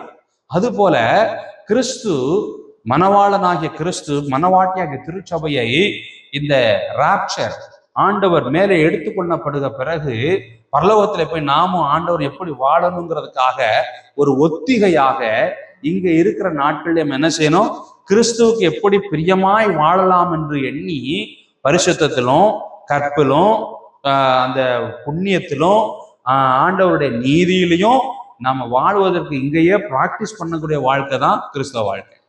அதுதான் சபை வாழ்க்கை. இங்க எப்படி வேணாலும் வாழ்ந்துக்கலாம், அதெல்லாம் கல்யாணத்துக்கு பிறகு நான் கத்துக்கிருவேன், அதெல்லாம் கல்யாணத்துக்கு பிறகு நான் பார்த்துக்கிறேன் அப்படின்னு சொன்னோமானா எந்த அளவுக்கு நம்ம பாஸ் ஆகவும் தெரியாது உலக பிரகாரமாய். ஆகவே ஆண்டவர் சொல்லுகிறதான சில நியமங்கள் உண்டு. அதுல ஒரு கல்யாண பெண்ணை குறித்து யூத மார்க்கத்தில் இருக்கிற ஒரு காரியத்தை நான் சொல்லி திரும்பவும் சபையினுடைய காரியங்களுக்கு நான் வருகிறேன். கர்த்தருக்கு மகிமை உண்டாவது. அவர் வசனத்தை வாசிங்க.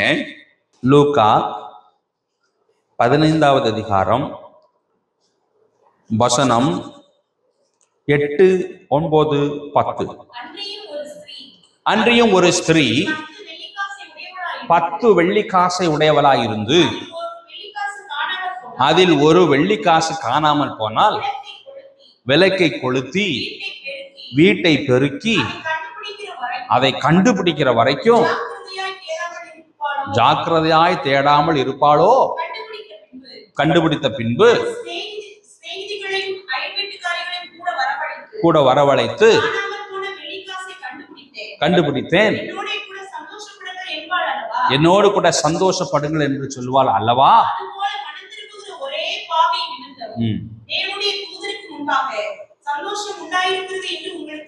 ஆண்டவராய் இயேசு கிறிஸ்து இந்த உண்மையை சொல்லுகிறார். என்னோட காரியத்துல பார்க்கணும்னா அந்த ஊர்ல அந்த கிராமத்து ஜனங்களுக்கு எந்த உதாரணத்தை சொன்னா ரொம்ப டக்குன்னு புரியுமோ அந்த உதாரணத்தை ஆண்டவரையே பயன்படுத்தி இருக்கிறார். அப்போ ஒரு 10 வெள்ளிக்காசை உடையவளாக இருந்து என்று சொல்லுகிற வசனமானது நிச்சயதார்த்தம் செய்யப்பட்டதான ஒரு மணமகள். ஒரு பொண்ணை பொண்ணு பார்த்து நிச்சயம் பண்ணி பூ வச்சுட்டு போயிட்டாங்க நம்ம ஊர்ல. அது போல அந்த இஸ்ரவேல் நாட்டுல என்ன செய்வாங்கன்னா, ஒரு பொண்ணு பார்த்து பிடிச்சிருச்சு அப்படின்னு சொன்னா நிச்சயதார்த்தம் பண்ணினுடைய அடையாளமாக இந்த 10 வெள்ளிக்காசை மணவாளன் என்ன செய்வான், 10 வெள்ளிக்காசுல தன்னுடைய குடும்பத்தினுடைய விவரங்கள் எல்லாம் எழுதுவான். அப்பெல்லாம் இந்த கட்டுரை எழுதுறாங்க, சும்மா ஒரு அடையாளம் தான். போடும்போது நான் இந்த குலம், இதுதான் எங்களுடைய தாத்தா, இதான் எங்களுடைய குல வம்சம், இன்னாருடைய எங்களுக்கு பிடிச்சது இது, எங்க தெய்வத்தோட பேர் இது, எனக்கு இதுதான் பிடிக்கும் அப்படிங்கிற விவரங்கள் எல்லாம் அந்த 10 வெள்ளிக்காசுலையும் பொறிச்சு அதை கொண்டு அவன் சொந்த சம்பாத்தியத்துல சம்பாரிச்சு பொறித்து கொண்டு வருவான். கொண்டு வந்த உடனே நிச்சயதார்த்தம் நடக்கிற பொழுது எல்லாம் பேச்சுவார்த்தை முடிஞ்சிருச்சு. அதே போல பெண் என்ன செய்வாள், அவள் தன்னுடைய அவளுடைய வயது புரிகிற வயது வருகிற பொழுதெல்லாம் அவளும் தன்னுடைய வேலைகள் எல்லாம் செய்து சின்ன சின்ன காசுகளை சம்பாதித்து அவள் ஒரு நறுமண தைலத்தை வாங்குவாள், செண்டு பாட்டில் வாங்குவாள். இதை வாங்கி திருமண நாள் என்று வருகிற அந்த நிச்சயதார்த்த நாள் என்று வருகிற பொழுது அந்த வைபவங்கள் எல்லாம் முடிஞ்ச உடனே 2 பேரும் திராட்சரசத்தை பரிமாறிக்கொள்வார்கள். அதுக்கு பிறகு இந்த மணமகன் என்ன செய்வான், எல்லாரும் பார்க்க, 2 குடும்பத்தாரும் அந்த ஊர்க்காரர்களும் பார்க்க இந்த 10 வெள்ளிக்காசை அவருடைய கைகளிலே கொடுப்பான். அதே போல அவள் என்ன செய்வா, ஊர்காலர்கள்லாம் பார்க்க குடும்பத்தினர் மத்தியில அந்த நறுமண தைலத்தை அந்த செண்டு பாட்டிலை மணமகனுக்கு கொடுப்பாள். 2 பேரும் அதை பரிசாக மாற்றி கொண்டு கிளம்பி போய்விடுவார்கள். சரியா? ஒரு சம்பவ இடைச்சொல்லா சொல்றேன். ஒரு முறை பாவியான ஸ்திரீ என்று பேர் வாங்கின ஒருத்தர் என்ன செய்தா, இயேசு கிறிஸ்துனுடைய கால் அருகே அவள் அந்த பரிமள தைலத்தை கொட்டி தன் தலைமுடியினால சுத்தம் பண்ணி ஆராதித்தாள் என்று பார்க்கிறோம். அப்படின்னு என்ன அர்த்தம், எனக்கு இனிமே ஒரு குடும்பம் மணவாளன் வேண்டாம், அதெல்லாம் என் வாழ்க்கையை இனிமே எனக்கு ஒரு கல்யாணம் ஆகி நான் செட்டில் ஆகலாம் வேணாம், ஆனா என்னோட வாழ்க்கை முழுசுமே இயேசுப்பாவுடைய காலடியில நான் போட்டுறேன் என்பதனுடைய அடையாளமாக அதை செய்து விட்டாள். போட்டோம். அப்படியானா இந்த மணவாட்டில் என்ன செய்யறான்னா, அந்த 10 வெள்ளிக்காசை வாங்கியவள் அதுல ஓட்டை இருக்கும், அந்த ஓட்டையில ஒரு பாசி மாதிரி ஒரு நூலை போட்டு கோர்த்து என்ன செய்வாளாம், வீட்டுல இருக்கும் பொழுதெல்லாம் அதை மாலையாக அணிந்து கொள்வாள் கழுத்துல. 10 வெள்ளிக்காசு உள்ள அந்த வெள்ளிக்காசு, நம்ம கடையில கொடுக்குற காசுல வெள்ளிக்காசு, அதுல எல்லாரும் பொறிச்சிருக்கும் மணவாளனுடைய குடும்பத்துடைய காரியங்கள்லாம். அப்போ என்ன தெய்வம், எப்படி ஆராதிக்கணும், எங்களுக்கு என்ன எல்லாமே இருக்கும், அதை அவள் போட்டுக்கொள்ளுவாள். அதே போல வெளியில போகிற பொழுது அவர்கள் முக்காடு போடுவார்கள், இதெல்லாம் தெரியாது, உங்களுக்கு தெரியும். அது போல இதை எடுத்து நெற்றியில இப்படி கட்டி கொள்வார். அப்போ 10 வெள்ளி காசு இங்கே அலங்காரமாக இருக்கும். பார்த்தவொடனே இவள் நிச்சயதார்த்தம் பண்ணப்பட்ட பெண், இவளை தொந்தரவு செய்யக்கூடாது என்று சொல்லி புரிந்து கொள்வார்கள். இப்போ ஒரு பெண்ணானவள் என்ன செய்வா, வெளியில போகும்போது வரும்போது தண்ணி பிடிக்க போகணும், கடைக்கு போகணும், பிள்ளைகளோட சேர்ந்து விளையாட போகணும், அல்லது பக்கத்து வீட்டில் ஹாப்பி பர்த்டேன்னா கூப்பிட்டா போகணும். இப்படியெல்லாம் வீட்டுக்குள்ளேயே இருக்க முடியாது கதவுக்குள்ள. அதனால அது போகிற வரும் பொழுதெல்லாம் இப்படி பயன்படுத்த வேண்டிய ஒரு நாளிலே ஏதோ சந்தர்ப்பம் ஆனதுனால அதுல ஒரு வெள்ளி காசு மிஸ் ஆயிடுச்சு. மிஸ் ஆயிடுச்சுன்னு என்ன அர்த்தம்? காணாம போயிடுச்சு. காணாம போனா அது வந்து மணமகனுக்கு ஒரு அவமானம்.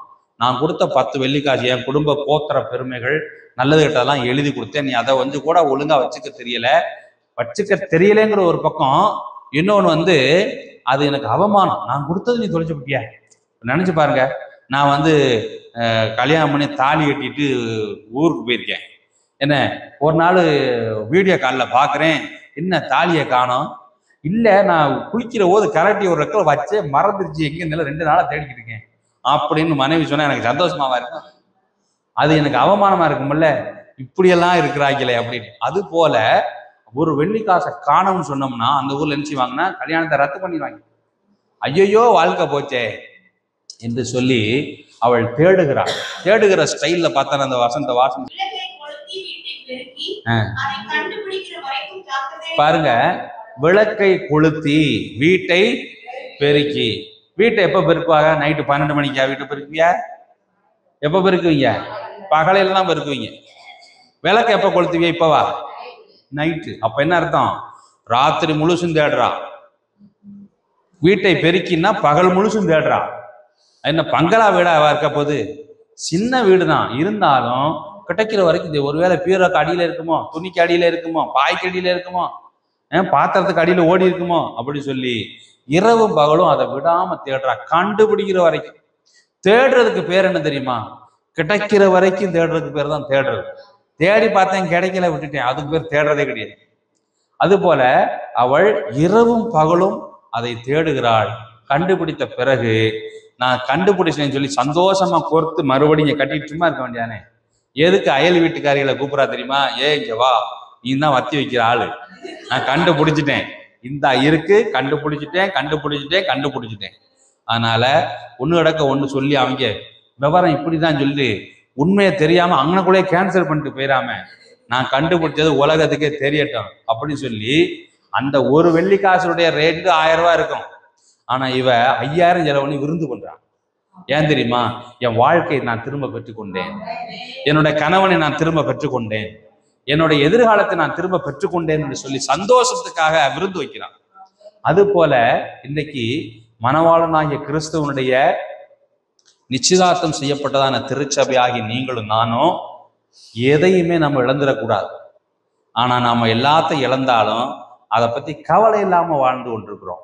ஒருவேளை நான் நிச்சயதார்த்தம் பண்ணிட்டேனே, 10 வெள்ளி காசை கொடுத்துட்டேனேன்னு சொல்லி நினைச்சுக்கிட்டு ஆண்டவர் மணவாளனாகிய கிறிஸ்து நம்மை அழைத்து செல்வதற்காக திடீரென்று வருகையிலே வருவாரேயானால் நம்மிடத்துல காணப்பட வேண்டியதான நீதி இல்லை, நம்மிடத்துல காணப்பட வேண்டிய பரிசுத்தம் கிடையாது, நம்மிடத்துல காணப்பட வேண்டியதான உண்மை கிடையாது, நம்மிடத்துல காணப்பட வேண்டியதான ஆவிக்குரிய கற்பு கிடையாது, நம்மிடத்துல காணப்பட வேண்டியதான ஆவிக்குரிய புண்ணியங்கள் கிடையாது.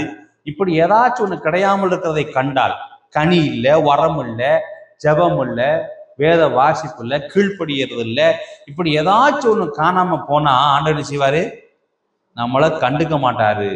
ஆனா இதெல்லாம் நம்ம தெரிஞ்சிருந்தோம் நாம எப்ப என்ன செய்யறோம்? கண் சொருகி போன குருடரா இருக்கிறோம். நான் குருடரா இருக்கிறதை அறியாமல் வேற இருக்கிறோம்.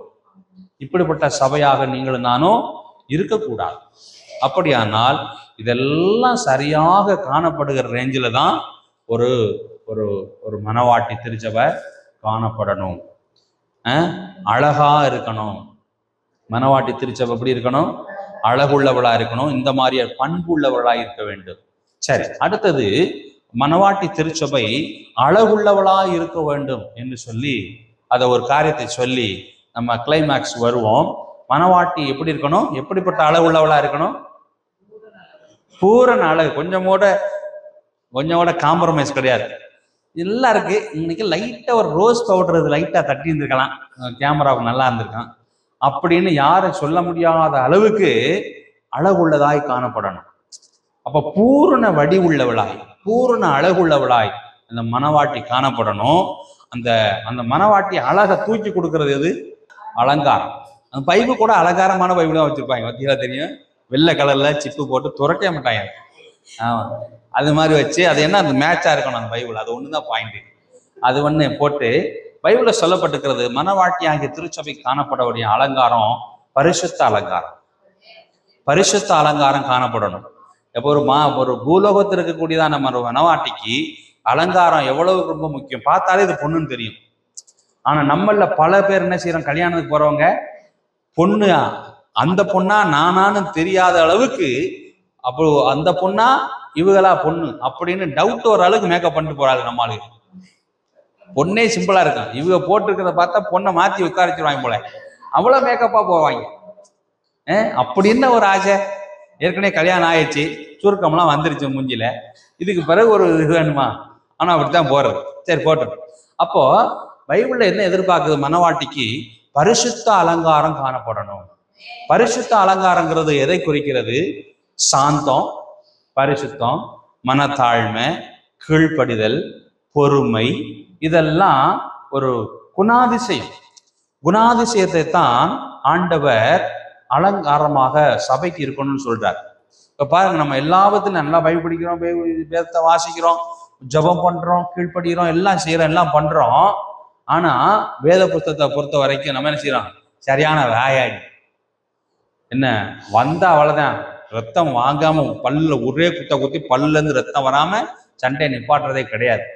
அப்படிப்பட்ட ஒரு சகோதரனா, அப்படிப்பட்ட ஒரு சகோதரியா இருப்போமானா, குழாயடி சண்டையில அவார்டு வாங்கணும்னு சொல்லுவாங்களே, அது மாதிரி இருந்தோமானா அதனால என்ன இருக்கு? அப்ப நம்ம காணப்பட வேண்டியதான அலங்காரம் என்ன அலங்காரமா இருக்கணும்? பரிசுத்த அலங்காரத்துடனே கர்த்தரை தொழுது கொள்ளுங்கள். தொழுது கொள்ள வரும்போதாவது பரிசுத்த அலங்காரத்துல வாங்க. பரிசுத்த அலங்காரம் என்னது? அது சாந்தமா இருக்கணும், மனத்தாழ்மையா இருக்கணும், பரிசுத்தமா இருக்கணும், சந்தோஷமா இருக்கணும், நீடிய பொறுமையா இருக்கணும், எல்லாருடைய ஒப்புரவானவர்களாய் காணப்படணும், கிறிஸ்துவின் சாயலை அணிந்தவர்களாய் காணப்படணும், கிறிஸ்துவனுடைய மகிமைக்கு நாம் தகுதி உள்ளவர்களாய் காணப்படணும். இப்படிப்பட்டதான ஒரு மனத்தினுடைய நம்முடைய குணாதிசயத்தின் மூலமாக, நம்முடைய கிறிஸ்தவ குணாதிசயம் தான் அலங்காரம். சொல்லுங்க பாப்போம். கிறிஸ்தவனா இருப்பவர்களுக்கு, கர்த்தருடைய வேதத்தின்படி நடக்கிறவர்களுக்கு கிறிஸ்தவ குணாதிசயங்கள் தான் அலங்காரமா இருக்கணுமே தவிர, சர்ச்சுக்கு போறோம் அப்படிங்கிறதுனால மேட்சுக்கு மேட்சா மோதிரத்தை போட்டுக்கிறதும், மேட்சுக்கு மேட்சா கண்ணாடி பிரேம்களை 3-4 கண்ணாடியை வச்சுக்கிறது, ஊதா கலர் ட்ரெஸ்ஸுக்கு அந்த ஊதா கலர் ஃப்ரேம் போட்டா கண்ணாடி, ஆமா அந்த ட்ரெஸ்ஸுக்கு இந்த இது போட்டா, ஷூ போட்டா நல்லா இருக்குமா, இல்ல அந்த மாதிரி செருப்பு போட்டா அது வாங்குறது. சரியா? இது அல்ல அலங்காரம். அங்க போய் உட்கார்ந்தோன்னு தூங்கத்தான் போறீங்க, வேன்ல உட்காந்து அங்க போய் உட்கார்ந்தோன்னு அப்படியே இருக்கிறது. சரியா? அப்புறம் பார்த்தோம்னா அல்லேலூயா சொல்லும்போது அல்லேலூயா, சோத்திரம் சொல்லும்போது என்ன கத்துக்கிட்ட, என்ன வசனம் குறிப்பெடுத்தியா, பைபிளை ஃபர்ஸ்ட் வசனத்துக்கு திறந்துருப்பாங்க. அதுக்கு பிறகு பார்த்தோம்னா திறக்க மாட்டேன், அப்படியே திறந்தாலும் வாசிக்க மாட்டேன். இதுக்கு போட்டு மேக்கப் போயிட்டு வந்த உடனே போன் போட்டு சொல்றது, அங்க சர்ச்சுக்கு போயிருந்தேன், அதான் வந்து இது பண்ண முடியல, இன்னும் சில சர்ச்சில் உட்காந்து வாட்ஸ்அப் ஆன்சர் பண்ணிக்கிட்டு இருப்பாங்க. அப்படிலாம் உண்டு. அப்போ இதுல ஒன்று சொல்லி இதுவுமே போய் தூங்குனது தான். ஆனா ஒன்னே ஒன்று அன்னைக்கு அவன் செஞ்ச சிறப்பான விஷயம் என்னன்னா, குளிச்சிருப்பான். குளிச்சு நல்ல ட்ரெஸ்ஸை போட்டு ஆராதனை போய் நல்லா இப்படி பார்த்து ஃபேனை பார்த்துருக்கான்னு போய் உட்காந்துட்டு, பிடிச்சவன் இருக்கானான்னு பார்ப்பான் பக்கத்துல. அது எல்லாம் செட்டில் ஆனோன்னு உட்கார்ந்தவொடனே அப்படியே கவனிக்கிறேன். முக்கியமான விஷயம், அவனோட ஆட்டிடியூட்ல ஒன்று கையை கட்டிக்கிறாங்க, இப்படி வச்சுக்கிட்டு இப்படி உட்கார்ந்ததுதான், இப்படியே வாட்ச் பண்ண மாதிரியே இருக்கும். அப்புறம் பார்த்தோம்னா அருமையா தூங்குவாங்க. தூங்கி எல்லாம் முடிச்சு வீட்டுக்கு வந்தோன்னு பார்த்தா அன்னைக்கு ஃபுல்லா போன்ல என்ன சொல்லுவாங்க, காலைல ஒன்றும் இல்லை இது பண்ணேன், ரொம்ப நாட்கள்லாம் ரொம்ப டயர்டு, சர்ச்சுக்கு போயிட்டு வந்தேன், சர்ச்சுக்கு போயிட்டு வந்துட்டு கொஞ்ச நேரம் ரெஸ்ட் வீட்டில், அவன் இப்பதான் அப்புறம் அதான் உங்க போனை இப்பதான் பார்த்தேன் அப்படி. சர்ச்சுக்கு போயிட்டு வந்தான். சர்ச்சுக்கு நீ எதுக்கு போனேன்? இதெல்லாம் செஞ்சுட்டு நான் சர்ச்சுக்கு போனேன், நீ அதுக்கு போகாமே இருந்துக்கலாம். அப்போ கிறிஸ்தவ சுபாவங்கள் தான் அலங்காரமா இருக்கணுமே தவிர, கிறிஸ்தவ சுபாவங்கள் புறங்கூறாமை, போட்டு கொடுக்காமை, ஆவிக்குரிய சோம்பேறித்தனம் இல்லாம, கர்த்தருக்கு பயப்படுகிற வாழ்க்கை உடையவர்களாக இருந்து, தேவ சித்தம் செய்வர்களாக இருந்து, கிறிஸ்தவனுடைய காரியங்களை முதலாவது செய்வதற்கு நமக்கு ஒப்பு கொடுத்து கீழ்ப்படிதல் உள்ளவர்களாகி, கர்த்தருக்கு பிரியமானதுன்னு தேடி தேடி செய்து, சுவிசேஷ ஊழியம் செய்து, வேதத்தை வாசித்து, எல்லாருக்கும் அன்பா இருந்து, ஒப்புரவாக மன்னிப்பு கேட்டு மன்னிப்பு கொடுத்து, இப்படிப்பட்டதான உள்ளார்ந்த மனிதனில கரைதிரை இல்லாதவளாய் வாழுகிற வாழ்க்கை தான் பரிசுத்த அலங்காரம். அதோட ஆண்டவர் தொழுது கொள்ளுங்க. உள்ளுக்கு அம்போட்டு கரிச்சட்டியும் வச்சுக்கிட்டு வெளியில அவ்வளோ அசிங்கமா இருந்துக்கிட்டு தொழுது கொள்ளுகிறேன்னு வராதிங்க. அதான் பரிசுத்த அலங்காரத்துடைய கர்த்தரை தொழுது கொள்ளணும். இப்படிப்பட்டவர்களாக நாம் காணப்படுவோமா? எதெல்லாம் தூக்கி போடணுமோ அதெல்லாம் தூக்கி போட்டுட்டு எப்படிலாம் இருக்கணும்னு நான் இவ்வளவு நேரம் சொன்னனும், அது மாதிரிலாம் இருக்கிற பொழுது ஒருவேளை ஆண்டவராக கிறிஸ்து நமக்காக வருகிறார் என்று சொன்னா, நாம ஆண்டவருக்கு நாம் எதிரி கொண்டு போக வாய்ப்பு இருக்கிறது. அல்லேலூயா. கர்த்தருக்கு மகிமை உண்டாவதாக. ஒரு வசனத்தை நம்ம வாசிக்கலாம். 2-3 வசனங்களை வாசிக்கிறதுக்கு உங்களுக்கு சொல்றேன், வாசிங்க. 1 தெசலோனிக்கேயர் 4வது அதிகாரம் 13 முதல் 18 வரை. ஆமென். இது எல்லா மரண வீட்லையும் வாசிப்பாங்க. இந்த வசனத்தை எல்லா மரண வீட்லையும் வாசிப்பாங்க. அதை யாரும் பெருசா எடுத்துக்கவும் மாட்டாங்க. கேட்குறவங்க ஒருவேளை அந்த பொணத்துக்கு காது இருந்தால் அது மட்டும் ஒழுங்கா கேட்கும். ஏன் அப்படின்னாக்க, ஆகா நம்ம இவ்வளவு நாள் மிஸ் பண்ணிட்டோம், இன்னைக்காவது இந்த வசனத்தை கேட்போம். பொணம் மட்டும் ஒருவேளை காது கொடுத்து கேட்க வாய்ப்பு இருக்கு. ஆனா அதை தவிர வேற யாரும் கேட்க மாட்டாங்க. அப்படியே கேட்டாலும் அதுக்கு பிறகு அழுதுட்டே மறந்துடுவாங்க. வசனம் சொல்லுகிறது இங்க, நித்திரை அடைந்தவர்கள் நிமித்தம் நீங்கள் நம்பிக்கையற்றவர்களான மற்றவர்களை போல துக்கித்து. நித்திரை அடைந்தவர்கள் அப்படின்னு சொல்லும்போது, நித்திரை என்ற வார்த்தைக்கு தூக்கம். ஆனா கிறிஸ்துவுக்குள்ளாக மரித்திருக்கிறவர்களை குறித்து, அவருடைய மரணத்தை குறித்து வேதம் என்ன சொல்கிறது? நித்திரை என்று சொல்லி இருக்கிறது. அதாவது செத்து போயிட்டான். பைபிள்ல ஸ்பெல்லிங் மிஸ்டேக்லாம் கிடையாது. ஒரு மனுஷன் செத்து போயிட்டான், ஆனா அவன் கிறிஸ்துவுக்குள்ளாக யோக்கியமான வாழ்க்கை வாழ்ந்து, பரிசுத்தமான வாழ்க்கை வாழ்ந்து, கிறிஸ்தவனுடைய சித்தத்தின்படி வாழ்ந்து, அவன் கிறிஸ்தவனாய் நல்ல ஒரு பாட அனுபவித்து மரித்திருக்கிறான் என்று சொன்னால், வேத புஸ்தகம் அவனை நித்திரையா இருக்கிறான் என்று சொல்லிக் கொள்ளுகிறது. குறிப்பாக தேவனோடு இருக்கிறதான உறவிலே அவன் சரியானவனாய் இறந்திருப்பானே, ஆனால் அவனை நித்திரை அடைந்தவன் என்று வேதம் விவரிக்கிறது. அது ஒரு பெரிய ஒரு பாடம். அதை இப்பொழுது நம்ம அதை சொல்ல முடியாது. இது ஒரு உதாரணத்துக்காக அதை நீங்க புரிஞ்சுக்கோங்க. அப்போ கிறிஸ்துவுடனே கூட நல்ல உறவில இருந்தவர்களாய் வாழ்ந்து ஒருவன் இறந்து போய்விட்டான் என்று சொன்னால் அவன் நித்திரையா இருக்கிறான். அதற்காக நீங்கள் துக்கித்து கொண்டே இருக்க எனக்கு மனமில்லை. துக்கப்படாதீங்க என்ற வார்த்தை சொல்லிட்டு, அதுக்கு பிறகு இயேசுவானவர் மரித்து பின்பு எழுந்தார் என்று விசுவாசிக்கிறோமே, அப்படியே இயேசுவுக்குள் நித்திரை அடைந்தவர்களையும் தேவன் அவரோட கூட கொண்டு வருவார். ஸோ இந்த வசனத்தை அப்படியே வச்சுக்கோங்க. திரும்ப திரும்ப வாசிக்கிற மாதிரி இருக்கும். இந்த வார்த்தையை வாசிக்கிற பொழுது சபையானது ஒரு நாளிலே எடுத்துக்கொள்ளப்படும். ஒரு நாள் ஆண்டவர் வருவார். எப்போ? தேவன் தனக்கு சித்தமான ஒரு நாள் வருகிற பொழுது, தாம் முன்குறிக்கப்பட்டதான நாள் வருகிற பொழுது அவர் திரும்பவும் இந்த உலகத்துக்கு வருவார். வந்து தம்மனவர்களை சேர்த்து கொண்டு செல்வார். அந்த நாள் வருகிற பொழுது கொஞ்சம் வினோதமா இருக்கும். அதை உங்களுக்கு வாசிக்கிறேன். வெளிப்படுத்தல் 4வது அதிகாரம் 1வது வசனத்தை வாசிக்கலாம். இந்த வசனம் சொல்லுகிறது, நிறைய காரியங்களை, சபையினுடைய காரியங்களை குறித்து சொல்லப்பட்டிருக்கு. வெளிப்படுத்த விசேஷத்தை நீங்க 2-3 விதங்களில தியானிக்கலாம். 2-3 விதங்கள்ல தியானிக்கிற பொழுது ஒவ்வொருத்தரும் ஒவ்வொரு முறைகளிலே அதை பார்க்கிறார்கள். இதை ஒரு சிலர் என்ன சொல்றாங்கன்னா, நான் பார்க்கிற பார்வை இப்படி பார்க்கிறேன்.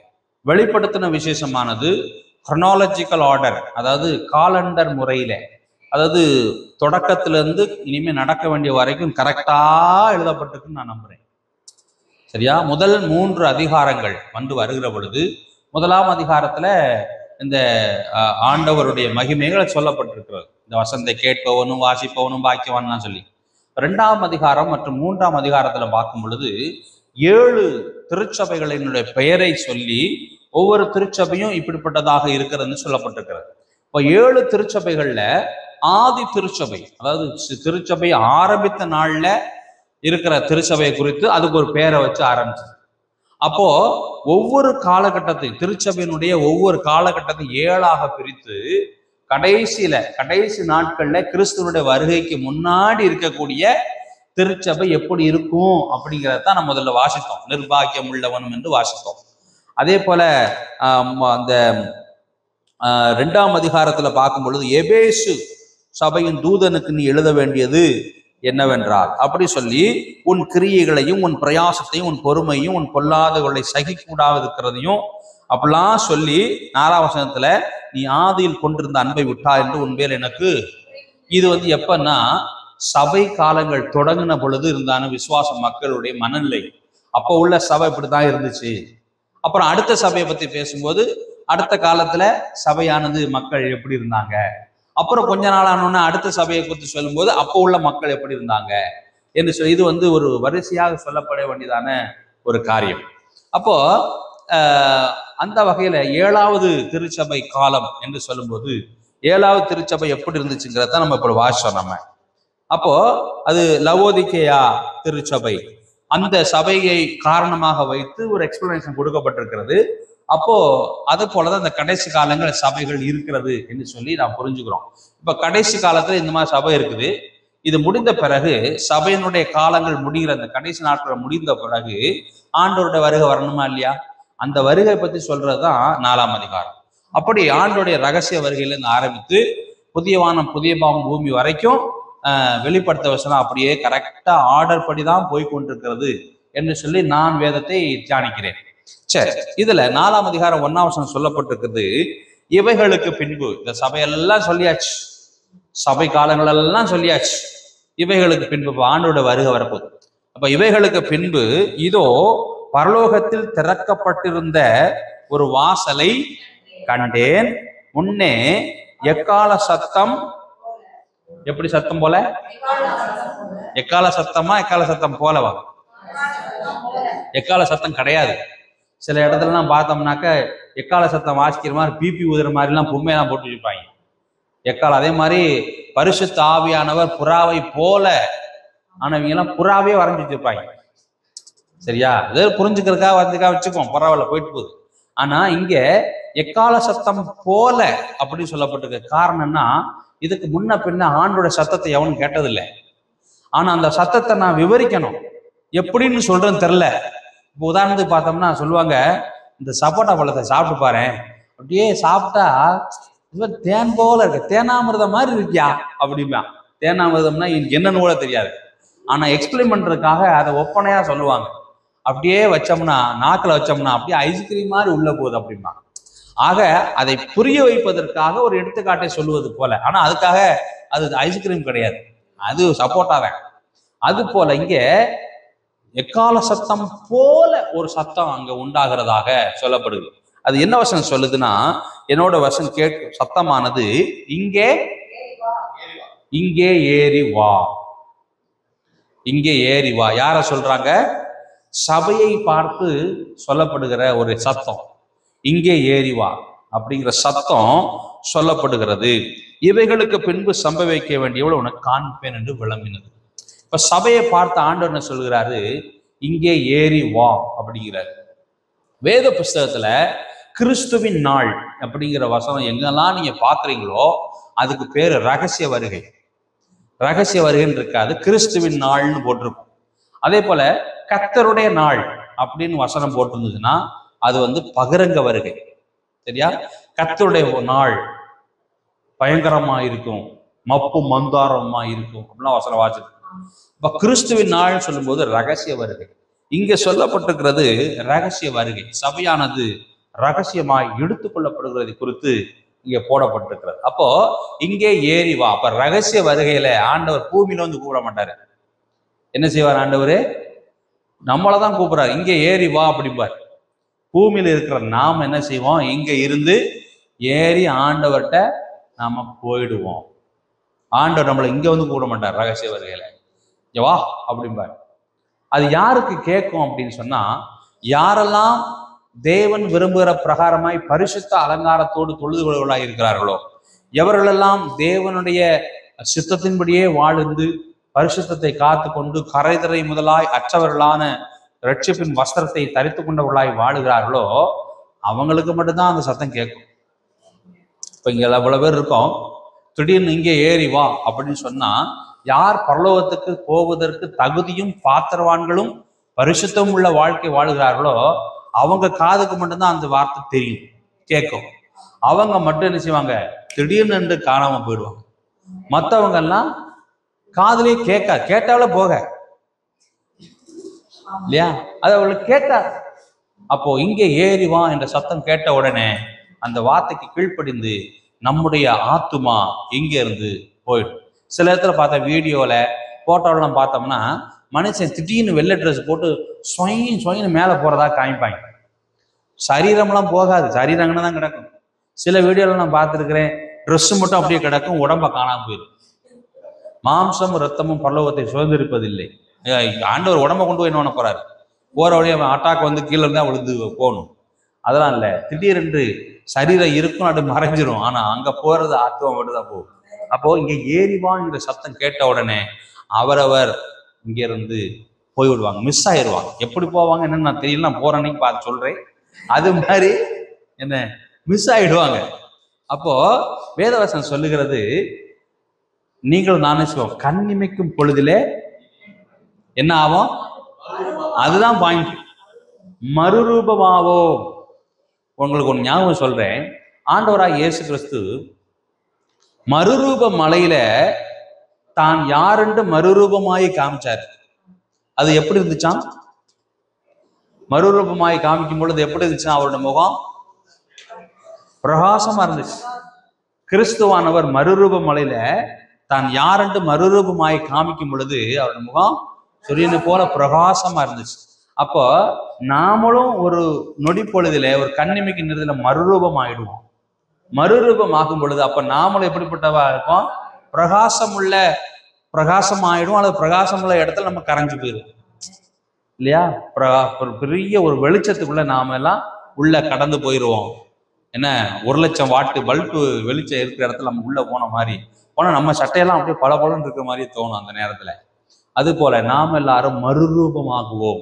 ஆக மொத்தம் இந்த ரூபத்துல இருக்க மாட்டோம், இந்த ரூபத்துல இருக்க மாட்டோம். மறுரூபம் எப்படிப்பட்ட ரூபம்னு எனக்கு தெரியாது, ஆனா ஒண்ணு மட்டும் தெரியும், நம்முடைய ரூபம் கிறிஸ்துவை போல இருக்கிற ஒரு ரூபம். அல்லேலூயா. இப்ப பவுலை பார்த்தபடியாக சொன்னாங்க, எப்படி நம்ம இருக்கோம் தெரியாது. பவுல் சொல்றாரு, நாம் எப்படி இருப்போம் என்று எனக்கு தெரியாது, ஆனால் கிறிஸ்துவை போல இருப்போம் என்று அவர் பதில் சொல்றார். அது போல நீங்கள் நானும் மறுரூபம் ஆயிடுவோம். அதுக்கு எவ்வளவு நேரம் ஆகும், இந்த ட்ரெஸ்ஸை கலட்டிட்டு இன்னொரு கோட்டை போடுறதுக்கு, இன்னொரு மேக்கப் போடுறதுக்கு எனக்கு எவ்வளவு நேரம் ஆகும். ரூமுக்குள்ள போனா அது அலங்காரத்தை பொறுத்து 1/2 மணி நேரம் ஆகலாம், 2 மணி நேரம் ஆகலாம், 10 நிமிஷம் ஆகலாம் இல்லையா. ஆனா மறுரூபமாகிற ஒரு அனுபவம், கிறிஸ்துவனுடைய சாயலை தரித்து கொள்ளுகிற ஒரு மேக்கப்பு எல்லாம் வர்றதுக்கு எவ்வளவு நேரம் ஆகுதான், கண் இமைக்கு நேரத்தெல்லாம் இப்படி பண்ணுவான். ஆளு காணாம போயிடும், அவன் மறுரூபம் ஆயிடுவான். அந்த மகா ஒரு பிரகாசமுள்ள ஒரு பிரைட்டான ஒரு லைஃப் ஸ்டைலுக்கு நம்ம ஆண்டவர் மறுரூபமாக்கி நம்மளை கொண்டு போய் விடுவார் என்று வேதத்துல சொல்லப்பட்டிருக்கு. ஆகவே ஆண்டவர் அந்த நேரத்தில் வருகிறது இல்லை, இந்த ராப்சர் என்ற மறுரூபம் அல்லது ரகசிய வருகை என்கிறதான ஒரு பதத்துல சபையை எடுத்துக் கொள்கிறார். இதுக்குத்தான் சபை வந்து இவ்வளோ பாடுபடும். எதுக்கு நம்ம இவ்வளவு தூரம் கஷ்டப்பட்டு அடி வாங்கி மிதி வாங்கி அவமானப்பட்டு ஆத்துமாதாயம் செஞ்சு, நான் ஒருத்தன் பாராட்டுவேன், ஒரு 4 பேர் தூத்துவேன், சோறு இருந்து சாப்பிட்டும் சாப்பிடாமையும் நடந்து போயும் பஸ்ஸில் போயும் எல்லா கஷ்டப்பட்டு ஏன் இந்த ஊழியத்தை செய்கிறோம்? எதுக்காக இந்த ஜெப குரூப்பெல்லாம் ஜோம் பண்ணீங்க? மிஷனரிகளுக்காக ஜோம் பண்ணுறீங்க, ஊழியக்காரர்களுக்காக ஜோம் பண்ணுறீங்க. எதுக்கு எல்லாம் நல்ல ஜெப குறிப்பாக ஜோம் பண்ணீங்க? ஆண்டவரே அவ்வளோ வாடகை கொடுக்கணும், அவ்வளோ சாப்பாடு கொடுக்கணும், பிள்ளைகளை படிக்க வைக்கணும், சபா கட்டடம் கட்டணும், கரண்ட் பில் கட்டணும், உபத்திரவங்கள் நீங்கணும், அவங்களை துன்பப்படுத்துறவர்களை விடுதலையாக்கணும், அவங்கள அடிக்கிறவர்களை துன்புறுத்துறவர்களை இருந்து அவங்களை காப்பாத்துங்க. இப்படித்தானே ஜெபம் பண்றோம். இவ்வளோ பாடு அவஸ்தை ஏன் தெரியுமா? அந்த ஒரு நிமிஷத்துல மாறுறதுக்காக. அல்லேலூயா. இதெல்லாம் எனக்கு வேணாம் அப்படின்னு சொன்னா ஒரு நிமிஷத்துல மாறுறப்ப பார்த்துக்கோம், அதெல்லாம் இருக்கட்டும், நம்ம நல்லா அனுபவிப்போம்டா, நல்லா இருப்போம்டா அப்படின்னு சொல்லி முடிவு பண்ணிட்டா அவன் எப்படி வேணாலும் வாழலாம். எத்தனை கோடியை வேணாலும் பதுக்கி வைக்கலாம், எத்தனை சாப்பாடு வேணாலும் சாப்பிடலாம். உன் சகோதரன் ஒரு பட்னியா கிடக்குறான், அப்படின்னு தெரிஞ்சிருந்தோம் அவனுக்கு ஒரு முட்டாய் கூட வாங்கி கொடுக்காம இவன் உட்காந்து மட்டன் பிரியாணியா உள்ள இறக்குறேன் அப்படின்னு சொன்னா அதனால என்ன பிரயோஜனம் இருக்கிறது? சகோதரன் ஒருவன் பசியா இருக்கிறான், அவனுக்குள்ள பாவம், அவனுக்குள்ள வந்து ஒரு ஒரு ஒரு வரும் வறுமை இருக்கிறது, கஷ்டப்படுறான் புள்ள குட்டில வச்சுட்டு என்று தெரிந்திருந்தும் நீ அதெல்லாம் கவனிக்காம 15 லட்ச ரூபா காரை வாங்கி மாத்திட்டு 25 லட்ச ரூபா காரை வாங்கி ஓட்டணும்னு நீ பிரயாசப்பட்டு கொண்டிருக்கிறாய். அவன் ஒழுகிற வீட்டுல இருக்கிறான், நீ கண்டிப்பா பரலோகம் போவேன்னு மனப்பால் குடிக்காத. ஏன்னு சொன்னா இத பாடுகள்லாம் எதுக்காக ஆண்டவர் இவ்வளவு கஷ்டப்படுத்துறாரு? அப்படி கஷ்டப்படுத்தி வாழ்றோம் அப்படின்னா அந்த கண்ணிமைக்கு முறையில நம்ம ஆண்டவர்கிட்ட போறதுக்காகத்தான் இவ்வளவு பாடுகளும் அவசியங்களும் நம்ம செய்து கொண்டிருக்கிறோம். ஆகவே வேதவசனம் சொல்லப்பட்டிருக்கிறதெல்லாம் உண்மை, சத்தியம். அவைகள் நாம் விசுவாசிக்கிறதோடு மாத்திரமல்ல அதன்படி செய்கிறவர்களா இருக்கும் பொழுதுதான் என் வசனத்துக்கு கை கொண்டு கீழ்ப்படுகிற பிள்ளைகளாக இருக்கிறாங்கன்னு சொல்லி ஆண்டவர் நம்மளை கனம் பண்ணுவார். அதுதான் உண்மை. சரியா? அதனுடைய இடையாக ஒரு வசனத்தை வாசி திரும்ப வருவோம். 1 யோவான் 3வது அதிகாரம் 15-16 வசனங்கள். சகோதரன் என்று பைபிள்ல சொல்லப்பட்டிருக்கிறது வந்து நம்ம கூட பிறந்த அண்ணன் தம்பியே கிடையாது. சகோதரன் என்று சொன்னால் கிறிஸ்துவின் ரத்தத்தினாலே கழுவப்பட்டு கர்த்தருடைய பிள்ளைகளாக இருக்கக்கூடியதான சகோதர சகோதரிகள். அதாவது கிறிஸ்துவின் ரத்தத்தினால பிறந்தவர்களுக்கு பேர் தான் சகோதரரே, சகோதரன் என்று பைபிள்ல சொல்லப்பட்டிருக்கிறதுக்கெல்லாம் காரணம். சரி, இந்த இடத்துல வாசிங்க.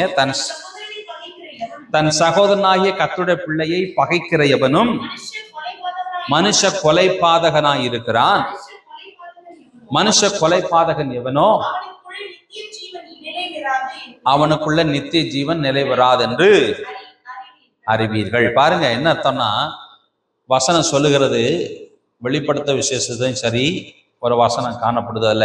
அதை திரும்ப வாசிட்டு நம்ம அந்த வசனத்துக்கு விளக்கம் கொடுக்குறேன். கடைசி அத்தியாயம் 21வது அதிகாரம் 8வது வசனம். வெளிப்படுத்தல் 21:8. வெளிப்படுத்தல் 21:8. பயப்படுகிறவர்களும் அவிசுவாசிகளும் அருவருப்பானவர்களும் கொலைபாதகரும் விபச்சாரக்காரரும் சூனியக்காரரும் பொய்யர் அனைவரும்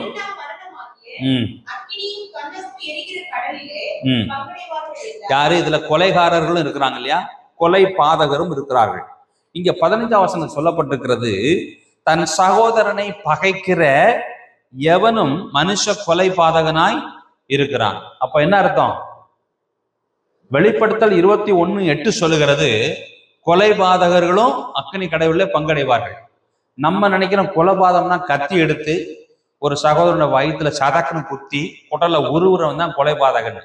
ஆனா பைபிள் வந்து வேற மாதிரி தான் பார்க்கும், ஆவிக்குரிய ரீதியில பார்க்கும். உதாரணமா உங்களுக்கு புரிகிற எடுத்துக்காட்ட சொல்லணும்னா, ஒரு சகோதரியை இச்சையோடு பார்த்தால் அவன் விபச்சாரம் செய்தாயிட்டு, நீ பார்க்கத்தான் செஞ்ச, நீ போய் ஒன்றும் பண்ணல. அதே போல இந்த அர்த்தமும் கூட, நீ போய் உன் சகோதரனை கத்தி எடுத்து சதக்குன்னு குத்த வேண்டியது இல்லை. அவனை நீ நேசிக்காம இருந்தாலே போது நீ கொலைக்கார பாவி. அப்படியானா அவன் கொலை பாதகனா இருக்கிறான். அப்படி கொலை பாதகனா இருக்கிறவனுக்கு நித்திய ஜீவன் கிடையாது. நித்திய ஜீவன் கிடையாதவனுக்கு என்ன சொல்றார்? 21:8 வெளிப்படுத்தல, அவன் அக்னி கடல்லே பங்கடைவான். இப்ப சொல்லுங்க, நம்மள எத்தனை பேரு எத்தனை வாட்டி கொலை பண்ணிருக்கிறோம்? நேசிக்காம இருக்கிறோம் இல்லையா சகோதரனை? எப்படி நேசிக்கணும் சகோதரனை? ஆண்டவரே, அவனுக்கு ரொம்ப நேசிக்கிறான் ஆண்டவரே, அவனுக்கு முள்ளு குத்துனா கூட என் கண்ணில் தண்ணி வந்துடும் ஆண்டவரே, அவ்வளவு நேசிக்கிறேன் ஆண்டவரே. இதெல்லாம் பாஸ்டர் வச்சு சொல்றேன். பாஸ்டர் வந்து ரொம்ப அவர் செருப்பு கூட இல்லாம நடக்கிறாரு ஆண்டவரே, எனக்கு காசு இருந்தா அவனை வாய் கொடுக்குன்னு நினைக்கிறேன் ஆண்டவரே, அவர் ஒரு கஷ்டம்னா போதும் எனக்கு கண்ணில் ரத்த கண்ணீரே வரும் ஆண்டவரே, சோத்திரம், அவ்வளவு அன்பு வச்சிருக்கேன் அவர் மேல. இந்த அன்பு கிடையாது. இதெல்லாம் எல்லாம் கலர் கலரா பேசுவாங்கன்னு ஆண்டவருக்கு தெரியும். ஆனா ஆண்டவர் என்ன சொல்றா தெரியுமா? எப்படி அன்பு கூறணும்னு ஒரு வார்த்தை சொல்லி வச்சிருக்கிறாரு. 1 யோவான் 3:17. ஒருவன் இவ்வுலக ஆஸ்தி உள்ளவனாக, இந்த உலகத்தினுடைய ஆஸ்தி என்னது? பேங்க் பேலன்ஸு, நகை, சோபா, கட்டிலு, சாப்பாடு, பிரியாணி, வண்டி, வேற என்னெல்லாம் ஆஸ்தின்னு சொல்றோமோ அதெல்லாம் ஒருவன் உடையவனாய் இருந்து தன் சகோதரனா, நான் தான் கூட பிறந்த தம்பி அண்ணன் எவனுமே எனக்கு இல்லையே அப்படி சொல்லக்கூடாது. தன் சகோதரனா யாரு? கிறிஸ்துவின் ரத்தத்தினால பிறந்திருக்கிற எவனும் என்னுடைய சகோதர சகோதரியா தான் இருக்கிறேன். இப்ப நீங்கெல்லாம் யாரு? நம்மலாம் ஆமா, நம்ம ரத்த சொந்தம் நமக்கு யாருமே இல்லை. கிறிஸ்துவுக்குள்ள நீங்களாம் ரட்சிக்கப்பட நீங்க யாருன்னு எனக்கு, நீ எனக்கு எதுக்கு எனக்கு டீ வாங்கி தரணும்? அவசியமே இல்லை. இப்ப கிறிஸ்துவ ரத்தத்தினால் பிறந்ததுனாலதான் நீங்க எனக்கு உறவா இருக்கிறீங்க. அப்போ என்ன சொல்லப்பட்டிருக்கு? தன் உலக ஆஸ்தி உள்ளவனாக இருந்து தன் சகோதரனுக்கு குறைச்சல், எது பொருளாதார ரீதியில குறைச்சல் உள்ளது கண்டு தன் இருதயத்தை அவனுக்கு அடைத்து கொண்டால் அவனுக்குள்ள தேவனோட அன்பு நிலை கொள்ளுகிறது எப்படி? அடுத்த வசனம், என் பிள்ளைகளே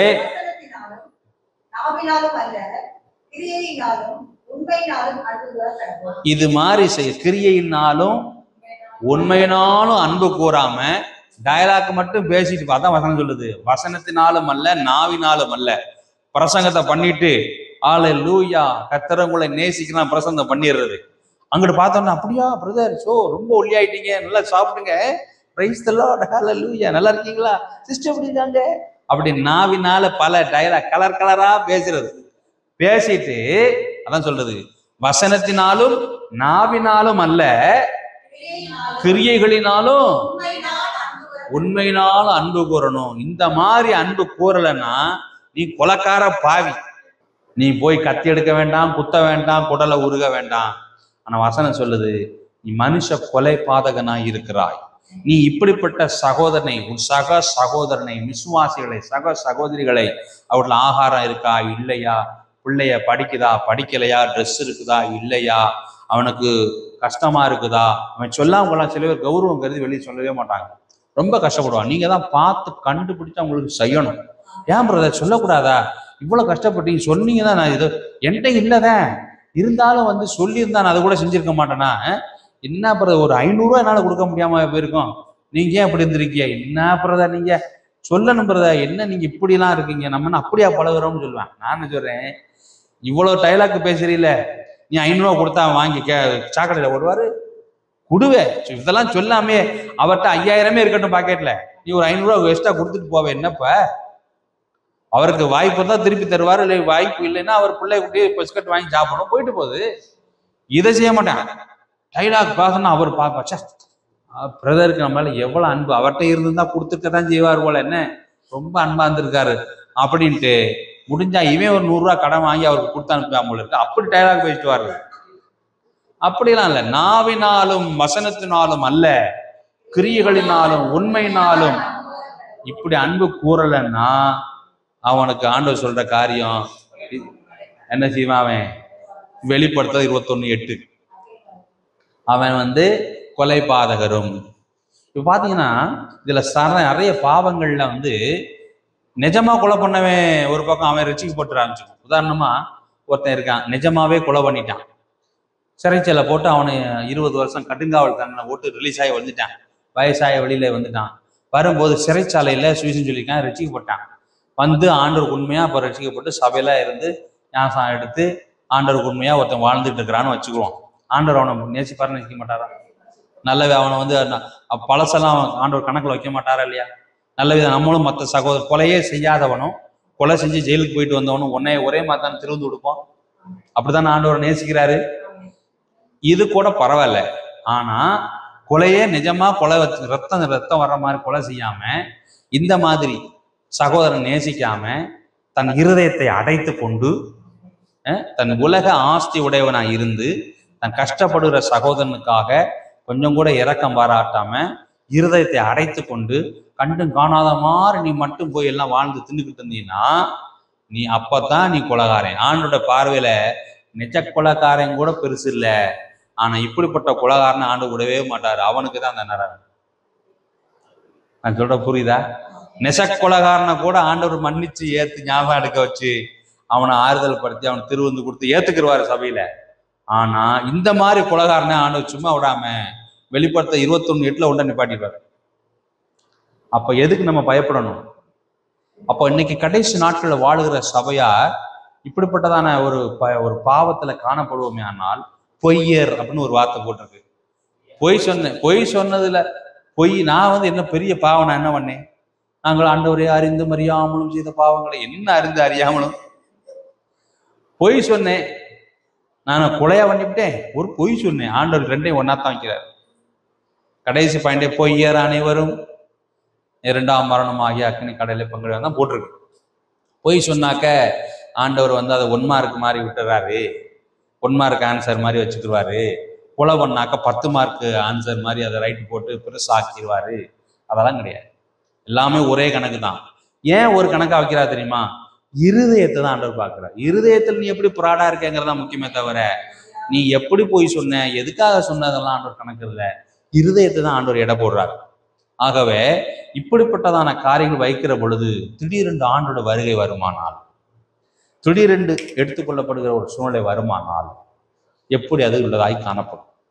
அந்த ராப்சர், அந்த ஒரு சில வசனங்களை வாசனம் நிறைவு செய்வோம், நேரம் முடிஞ்சிச்சு. 1 கொரிந்தியர் 15ஆம் அதிகாரம் வசனம் 50லேருந்து 54 முடிய. நான் சொல்லுகிறது என்னவெனில், மாம்சமும் இரத்தமும் தேவனுடைய ராஜ்யத்தை சுதந்தரிக்க மாட்டாது. அழிவுள்ளது அழியாமையை சுதந்தரிப்பதில்லை. இதோ ஒரு ரகசியத்தை உங்களுக்கு அறிவிக்கிறேன். நாம் எல்லாரும் நித்திரை அடைவதில்லை.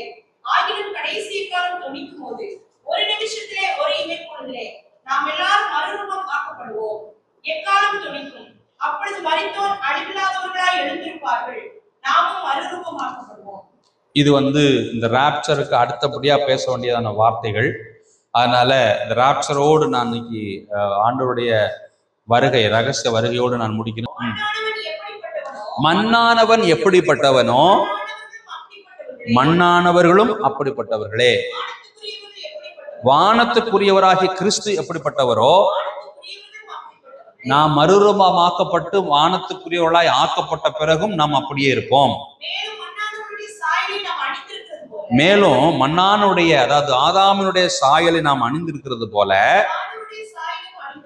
வானவராகிய கிறிஸ்துவனுடைய சாயலையும் நாம் சாயல், வானவராகிய கிறிஸ்துவனுடைய சாயல், ரூபத்தை பேசல, சாயல். கிறிஸ்துவனுடைய சாயல் எப்படிப்பட்ட சாயல் தெரியுமா? மகிமையின் சாயல், மகிமையின் சாயல். அந்த சாயலை ஒப்பிட முடியாது, அந்த சாயலை வர்ணிக்க முடியாது, அந்த சாயலை யூகிக்கவும் முடியாது. மகிமையின் சாயலாய் காணப்படும். அதுதான் நாம் எல்லாரும் ஒரு இமை பொழுதிலே மறுரூபமாக்கப்படுகிற பொழுது நாம் கிறிஸ்துவனுடைய சாயலாய் மாறுவோம்.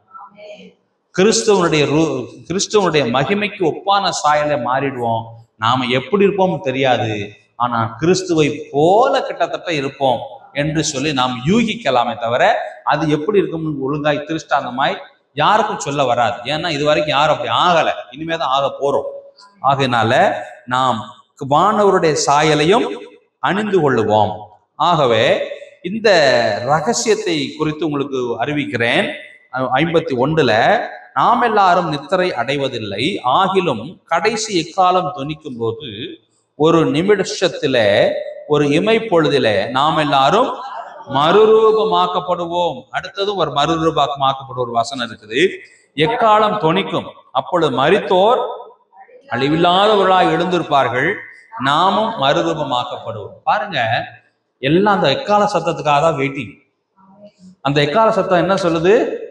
இங்கே ஏறி வா அப்படின்னு சொல்லுது. நான் கேட்கிறேன், எக்கால சத்தத்துல எப்படி இங்கே ஏறிவான்னு சொல்லும்? ஒரு விசில் அடிச்சா கூட அப்படி சொல்லி சொல்லலாம்.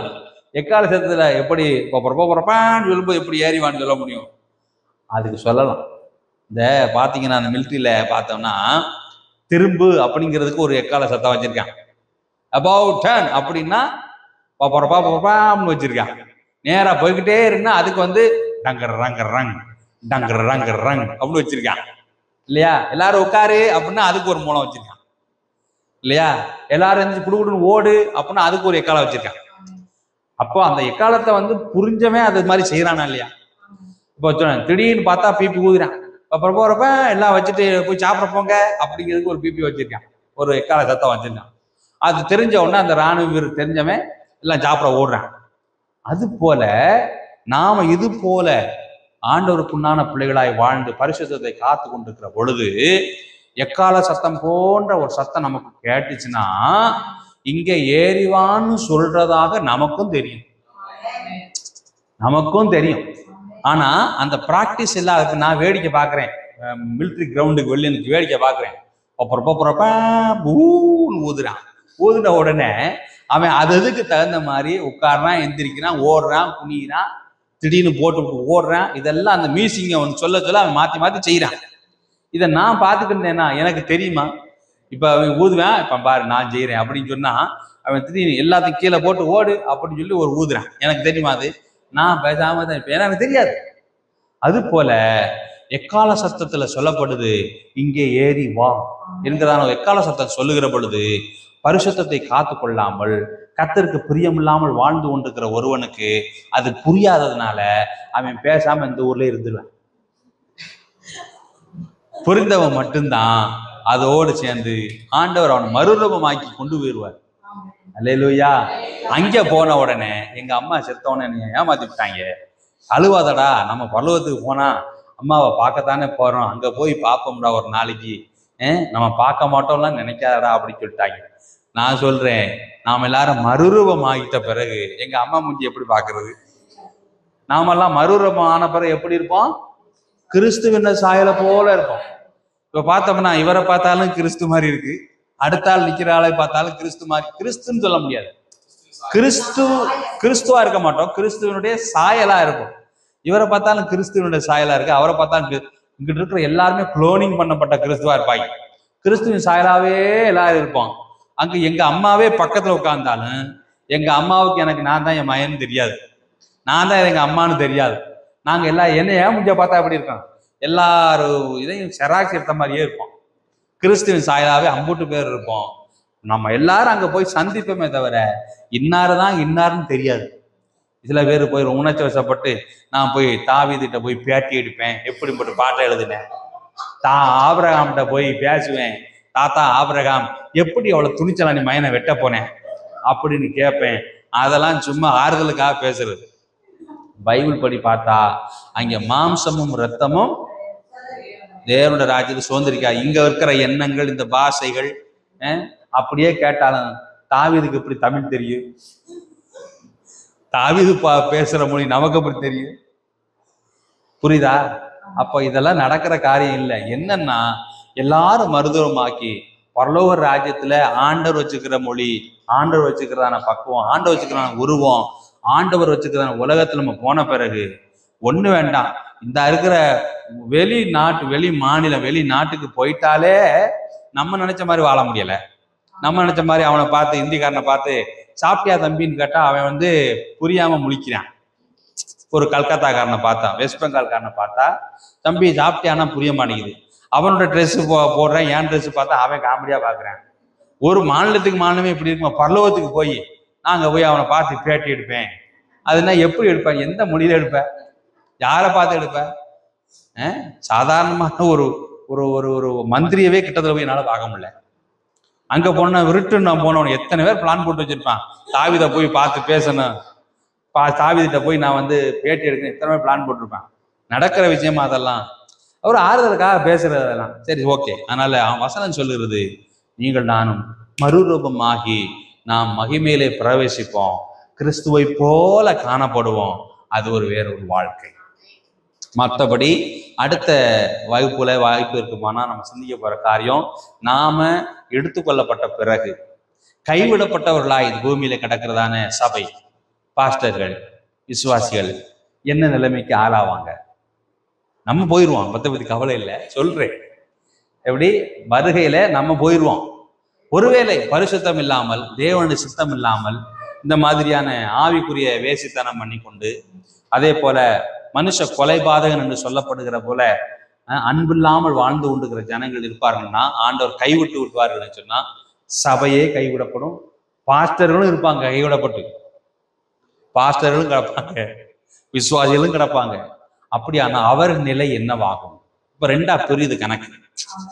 இப்போ வருகையை எடுத்துக்கொள்ளப்பட்ட பிறகு சபையானது பரலோகத்துக்கு போகுது. கைவிடப்பட்டதான மற்ற கர்த்தருடைய பிள்ளைகளும் கர்த்தரை அறியாதவர்களும் இங்கே கிடக்குறாங்க. இப்போ இவங்களுக்கு என்ன நடக்கும்? பூமியிலே கைவிடப்பட்டவர்களுக்கு என்னென்ன ஆக்கினைகள் நடக்கும், பரலோகத்துக்கு எடுத்துக்கொள்ளப்பட்டவர்களுக்கு அங்க என்னென்ன விஷயங்கள் நன்மை நடக்கும் அப்படிங்கிற ரெண்டு திரைக்கதை உண்டு. இங்க நடக்கிறது தனி, அங்க நடக்கிறது தனி, ரெண்டு நடக்க போறதை அந்த பாயிண்ட்ல இருந்து நம்ம கற்றுக்கொள்வோம். அதுக்கு முன்னாடி ஒரு வசனத்தை வாசிக்கும்படி விரும்புகிறேன். அதை வாசி நம்ம ஜெபம் பண்ணுவோம். 1 தெசலோனிக்கேயர் 4வது அதிகாரம் 10-11 நீங்கள் மக்கதுனியா நாடெங்கும் உள்ள சகோதரர் எல்லாருக்கும் செய்து வருகிறீர்கள். சகோதரரே, அன்பிலே நீங்கள் இன்னும் அதிகமாய் பெருகவும், புறம்பே இருக்கிறவர்களை பற்றி யோக்கியமாய் நடந்து ஒன்னிலும் உங்களுக்கு குறைவில்லாது இருக்கும்படிக்கு. சரி, புறம்பே இருக்கிறவர்களை குறித்து நாம் யோக்கியமாய் நடக்கணும். அவன் நம்மளை பார்க்கிறானே, அவன் என்ன நம்மளை எப்படி தூஷிப்பான், கர்த்தரோட மற்ற அவிசுவாசிகள் முன்பாக நாம ஞானமா நடக்கணுமே, பரிசுத்தமா நடக்கணுமே, யோக்கியமா நடக்கணுமே. இப்போ அதை எப்படி நான் விளக்கம் கொடுக்குறேன்னா, உதாரணத்துக்கு இப்போ உங்க வீட்டுல புது படம் சிடி போட்டு பாக்குறீன்னு வச்சு, அந்த நேரம் பார்த்து ஒரு விசுவாசியோ ஒரு ஊழியக்காரனோ வந்தா என்ன செய்விய? நம்மளை தப்பா நினைப்பாங்களோ அப்படின்னு நினைச்சு அதை மாத்திருவீங்க. ஆனா வசனம் சொல்லுது, புறம்பே இருக்கிறவர்களை குறித்து யோக்கியமா நடங்க அப்படின்னா, புறம்பே இருக்குன்னு யாரு? கர்த்தரை அறியாதவர்களாய் ஒருத்தன் இருக்கான் பாத்தீங்களா? அவன் வர்றான், அவன் நம்மளை பார்த்தா என்ன நினைப்பான் அப்படின்னு நினைச்சு அதை பார்க்க கூடாது. அவன் நினைச்சுவான், என்னண்ணே புதுக்கூடமானே, ஃபர்ஸ்ட் இருந்து போடுங்கண்ணே அப்படின்னு அவன் உட்காருவான். நமக்கு சுரணை இருக்காது, நம்மளும் அப்படி சேர்ந்து உட்காந்துரும். ஏன்னா அவன் நம்மளை குற்றப்படுத்த தெரியாது, அவனுக்கு நம்ம குற்றப்படுத்த தெரியாது, நம்மளை தப்பாவும் நினைக்க மாட்டான். அதனால அவனோட ஒன்னா சேர்ந்து அந்த பாடத்தை பார்ப்போம். ஆனா இதுவே ஒரு விசுவாசியோ ஒரு பாஸ்டா வந்தாருன்னா நம்மளை குற்றப்படுத்துறாரு, தப்பா நினைச்சிருவான்னு சொல்லி அதை ஆபத்திடும். அப்போ என்ன சொல்லுது பைபிள்? என்ன சொல்லுது? புறம்பே இருக்கிறவர்களை குறித்தும் நீங்கள் யோகியமா நடக்கணும். அவன் உங்களை கேலி பண்ண மாட்டான், கேட்க மாட்டான், உங்களை குற்றப்படுத்த மாட்டான், தப்பாவும் நினைக்க மாட்டான். இருந்தாலும் அவனுக்கு முன்னாடி கூட இங்க யோக்கியமா நடங்க, அதான் என்னோட அர்த்தம். அதனால இது மாதிரி ஒவ்வொன்றா பார்த்து பார்த்து நடந்தோமானால் அந்த மறுரூபம் ஆகிற அனுபவத்துல நாமளும் போகணும். அந்த அந்த அந்த ராப்சர்ல ஆண்டவர் நம்ம பரலோகத்துக்கு கூப்பிடுறாரே, அந்த விஷயம் நம்மளும் கடந்து போகணும். அல்லேலூயா. இது மாதிரி நிறைய காரியங்கள் உண்டு. இனி கர்த்தருக்கு சித்தமானால் அடுத்த நம்ம சந்திக்கிற பொழுது இந்த எடுத்துக்கொள்ளப்பட்டவர்கள் வானத்திலே போய் என்ன செய்வார்கள், பூமியிலே கைவிடப்பட்டவர்கள் பூமியிலே என்னென்ன காரியங்கள் செய்வார்கள் என்று சொல்லி நம்ம அடுத்த வகுப்புல நம்ம தியானிப்போம். கர்த்தர் உங்களை ஆசீர்வதிப்பார்.